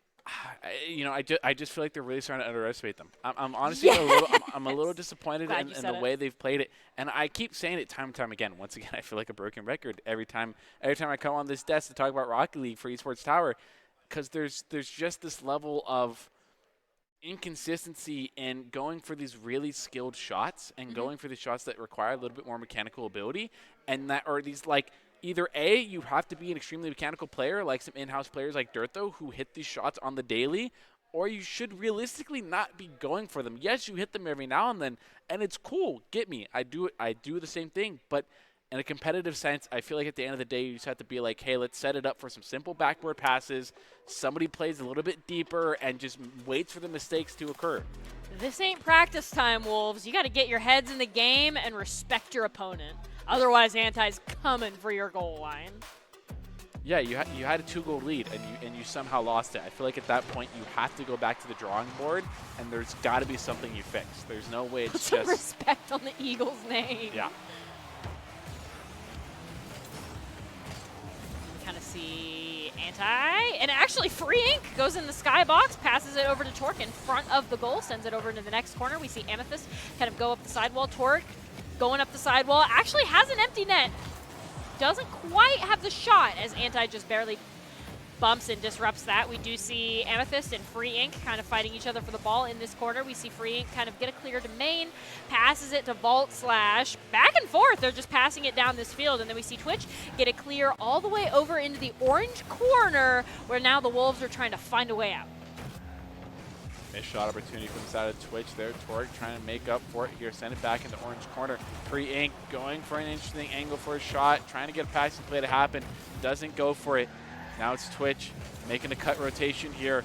Isn't able to get the 50 play. Now it's Torque in a dangerous position here. Going to control the ball. Set the ball in front of the net here. Don't get the pinch clear. They're looking for a little bit of double commit as well. It's in a dangerous situation. Not able to get the touch to get sort of the back pass play. Twitch is finally able to come in clutch and get a clear play here. Now a little bit of confusion. They are able to send it back to the corner here, but this could be a goal. Torque is able to get the double touch play off the corner here. Now it's a big thing of, you know, can the Wolves continue the score lead, or are they going to be able to, or are they going to lose it again to the Eagles? We see Amethyst just barely be unable to make the save there. 3 minutes and 38 seconds is a lot. The Eagles have done more scoring with less time, so the Wolves definitely still need to be much more wary as Vault Slash going to send the ball all the way over to the upper right-hand corner around the goal. And then immediately after that, Twitch takes possession, and Free Ink spikes it down, hits the ground, and right into the goalpost, putting the Wolves up to 3 minutes and 26 seconds remaining. If you make that read and you hit that shot every time, I can't criticize you, but it's the fact you go for that. Don't hit it every time. And you miss it. It's a coin toss at this point, but you hit it this time, so I guess results matter. But once again, you guys had a 2-0 lead before, and you lost out on it. So it's really a big thing of, can your mental and mechanical skills and gameplay sense stick with you throughout the entirety of the game? Because if you don't, the Eagles are going to come up and snatch game number 6. It's coming for you. And then we see Free Ink kind of demo Vault Slash, and then over into the corner, we see Twitch kind of take it off of the corner, get that side control, bounce it off the side. Looks like they're trying to pass to Torque. Unfortunately, the ball's going to go a little bit too far to the left for that to count as a goal. And Twitch misses the next touch for a potential goal. We see Free Ink kind of send things over into the orange. So the Wolves dreams are still alive as they miss the second shot, and Vault Slash playing on the skybox. Not necessarily on the defense, though, and luckily Amethyst is there to make up for that. Vault Slash hits the corner here. Now it's up to Torque. Torque already on a line with the net, but there is no quality defensive play attempted there. I believe it was Amethyst, or no, it was Anti that was one that was close, but ends up hitting the crossbar.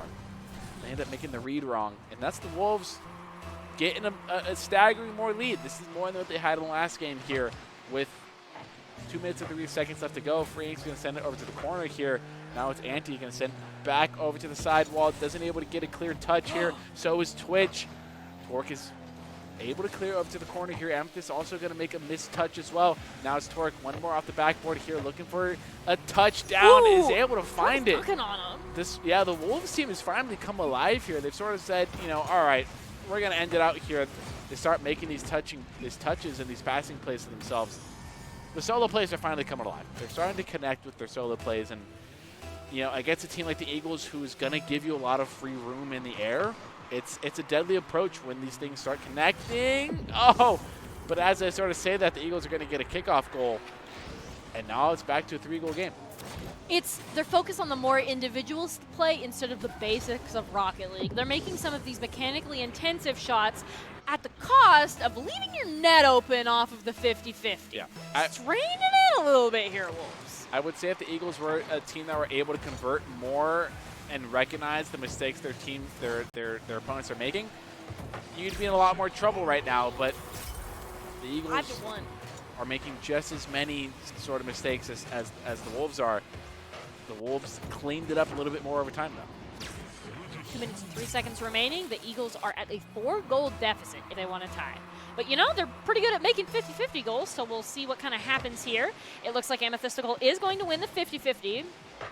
A goal is not forthcoming as Free Ink gets the next touch, and immediately after that we see Anti kind of bounce things over into the corner.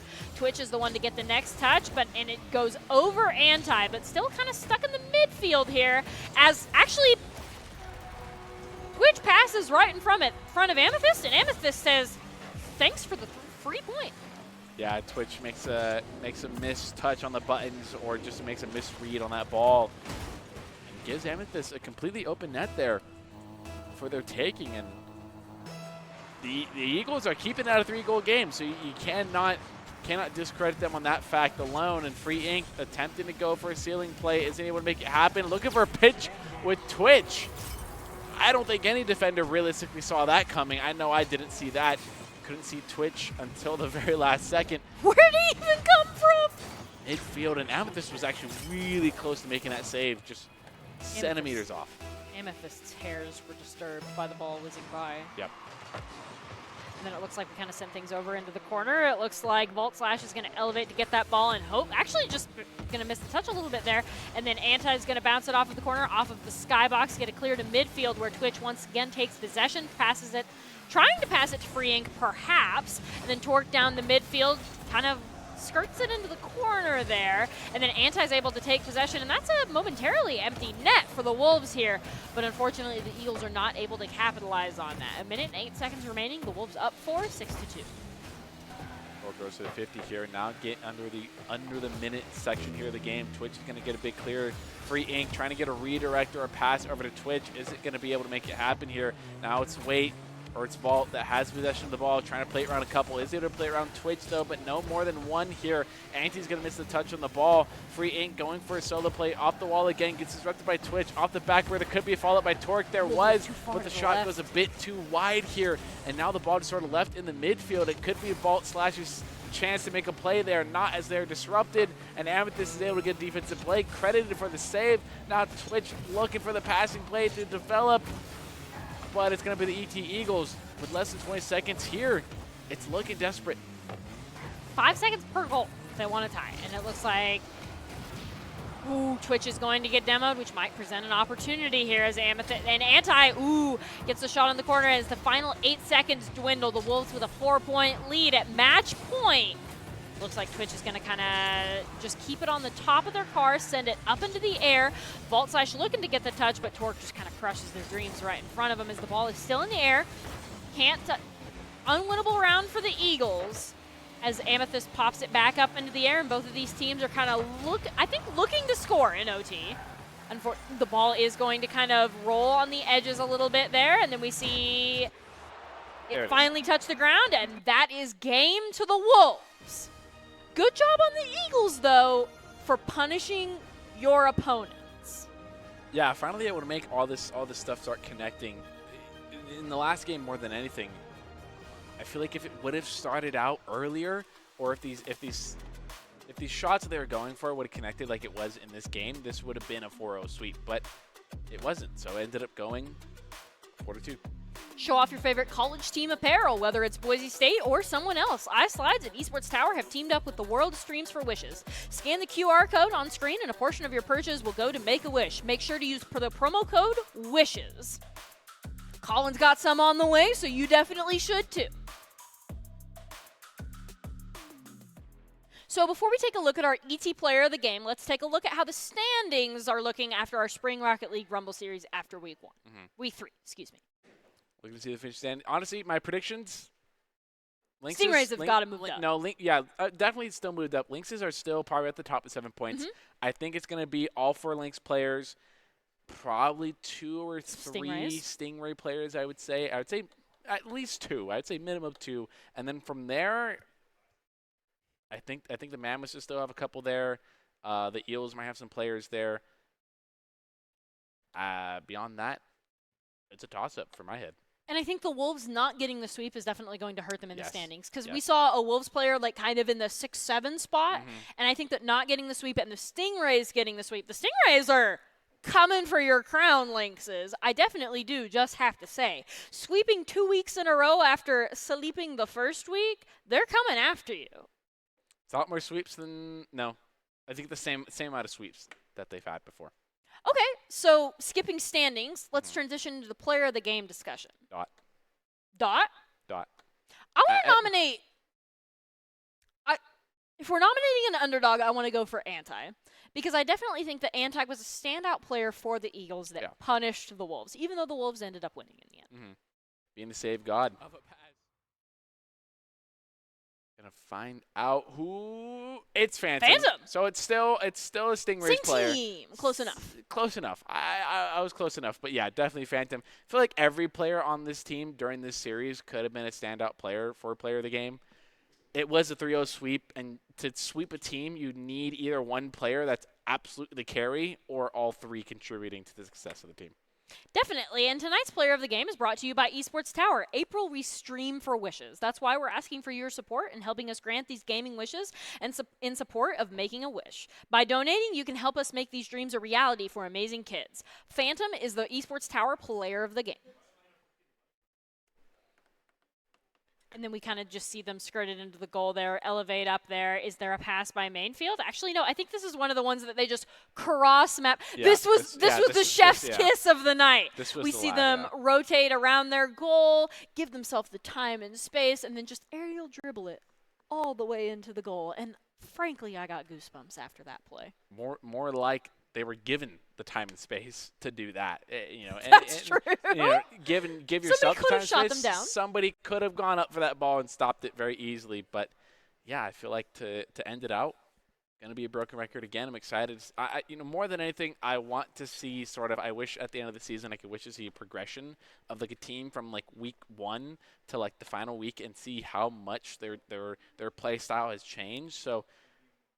I'm more than anybody am excited to see that, especially for a team like the Wolves, who I feel like is a team that can do these things and can face big dogs in top teams, but they got to keep the ego. They got to keep the team morale and mentality there. If not, you're just going to falter and fall short. Congratulations on the win, though.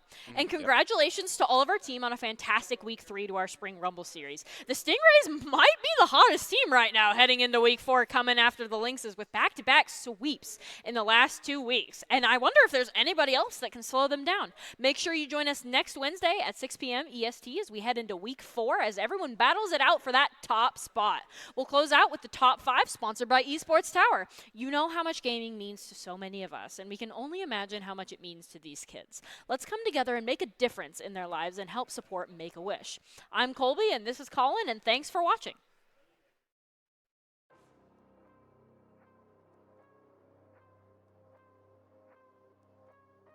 Does it well to get the defense. Oh, Big 50 clear. could be dangerous for Sicko. Oh, the triple commit and a triple miss. Gonna leave the net stupendously open, and State's gonna steal the goal. Oh my gosh. State was just somehow teleported into the middle of that net, in the middle of the screen. Spotlight, especially when you have the mechanical ability to score some amazing goals, but unfortunately not everyone can. And a demo with some good timing, Dot's gonna find a pretty open net and put the Stingrays up early, 1-0. And you know why was there to back it up to? 4 minutes and 47 seconds. And it looks like with a demo.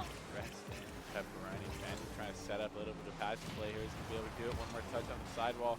Dot trying to slow it down at the top of the car. And now State gonna go under the car, reposition themselves for Niv. Why? What was supposed to be a passing play gets easily cut off by Y with the speed the Stingrays are displaying. It's dangerous to... Dot currently bouncing over, and it looks like Nif is going to be the next one to take possession. No, Dot's going to steal it from him. State playing the goalie position there, and actually just gets a big clear. Phantom has rotated in time, but not good enough to stop the goal there. Putting the Hammerheads on the board. Now the Stingrays are only up 1. 3 minutes and 26 seconds still in this game. This could be dangerous, though. They place a backboard defense. The miss off the backboard.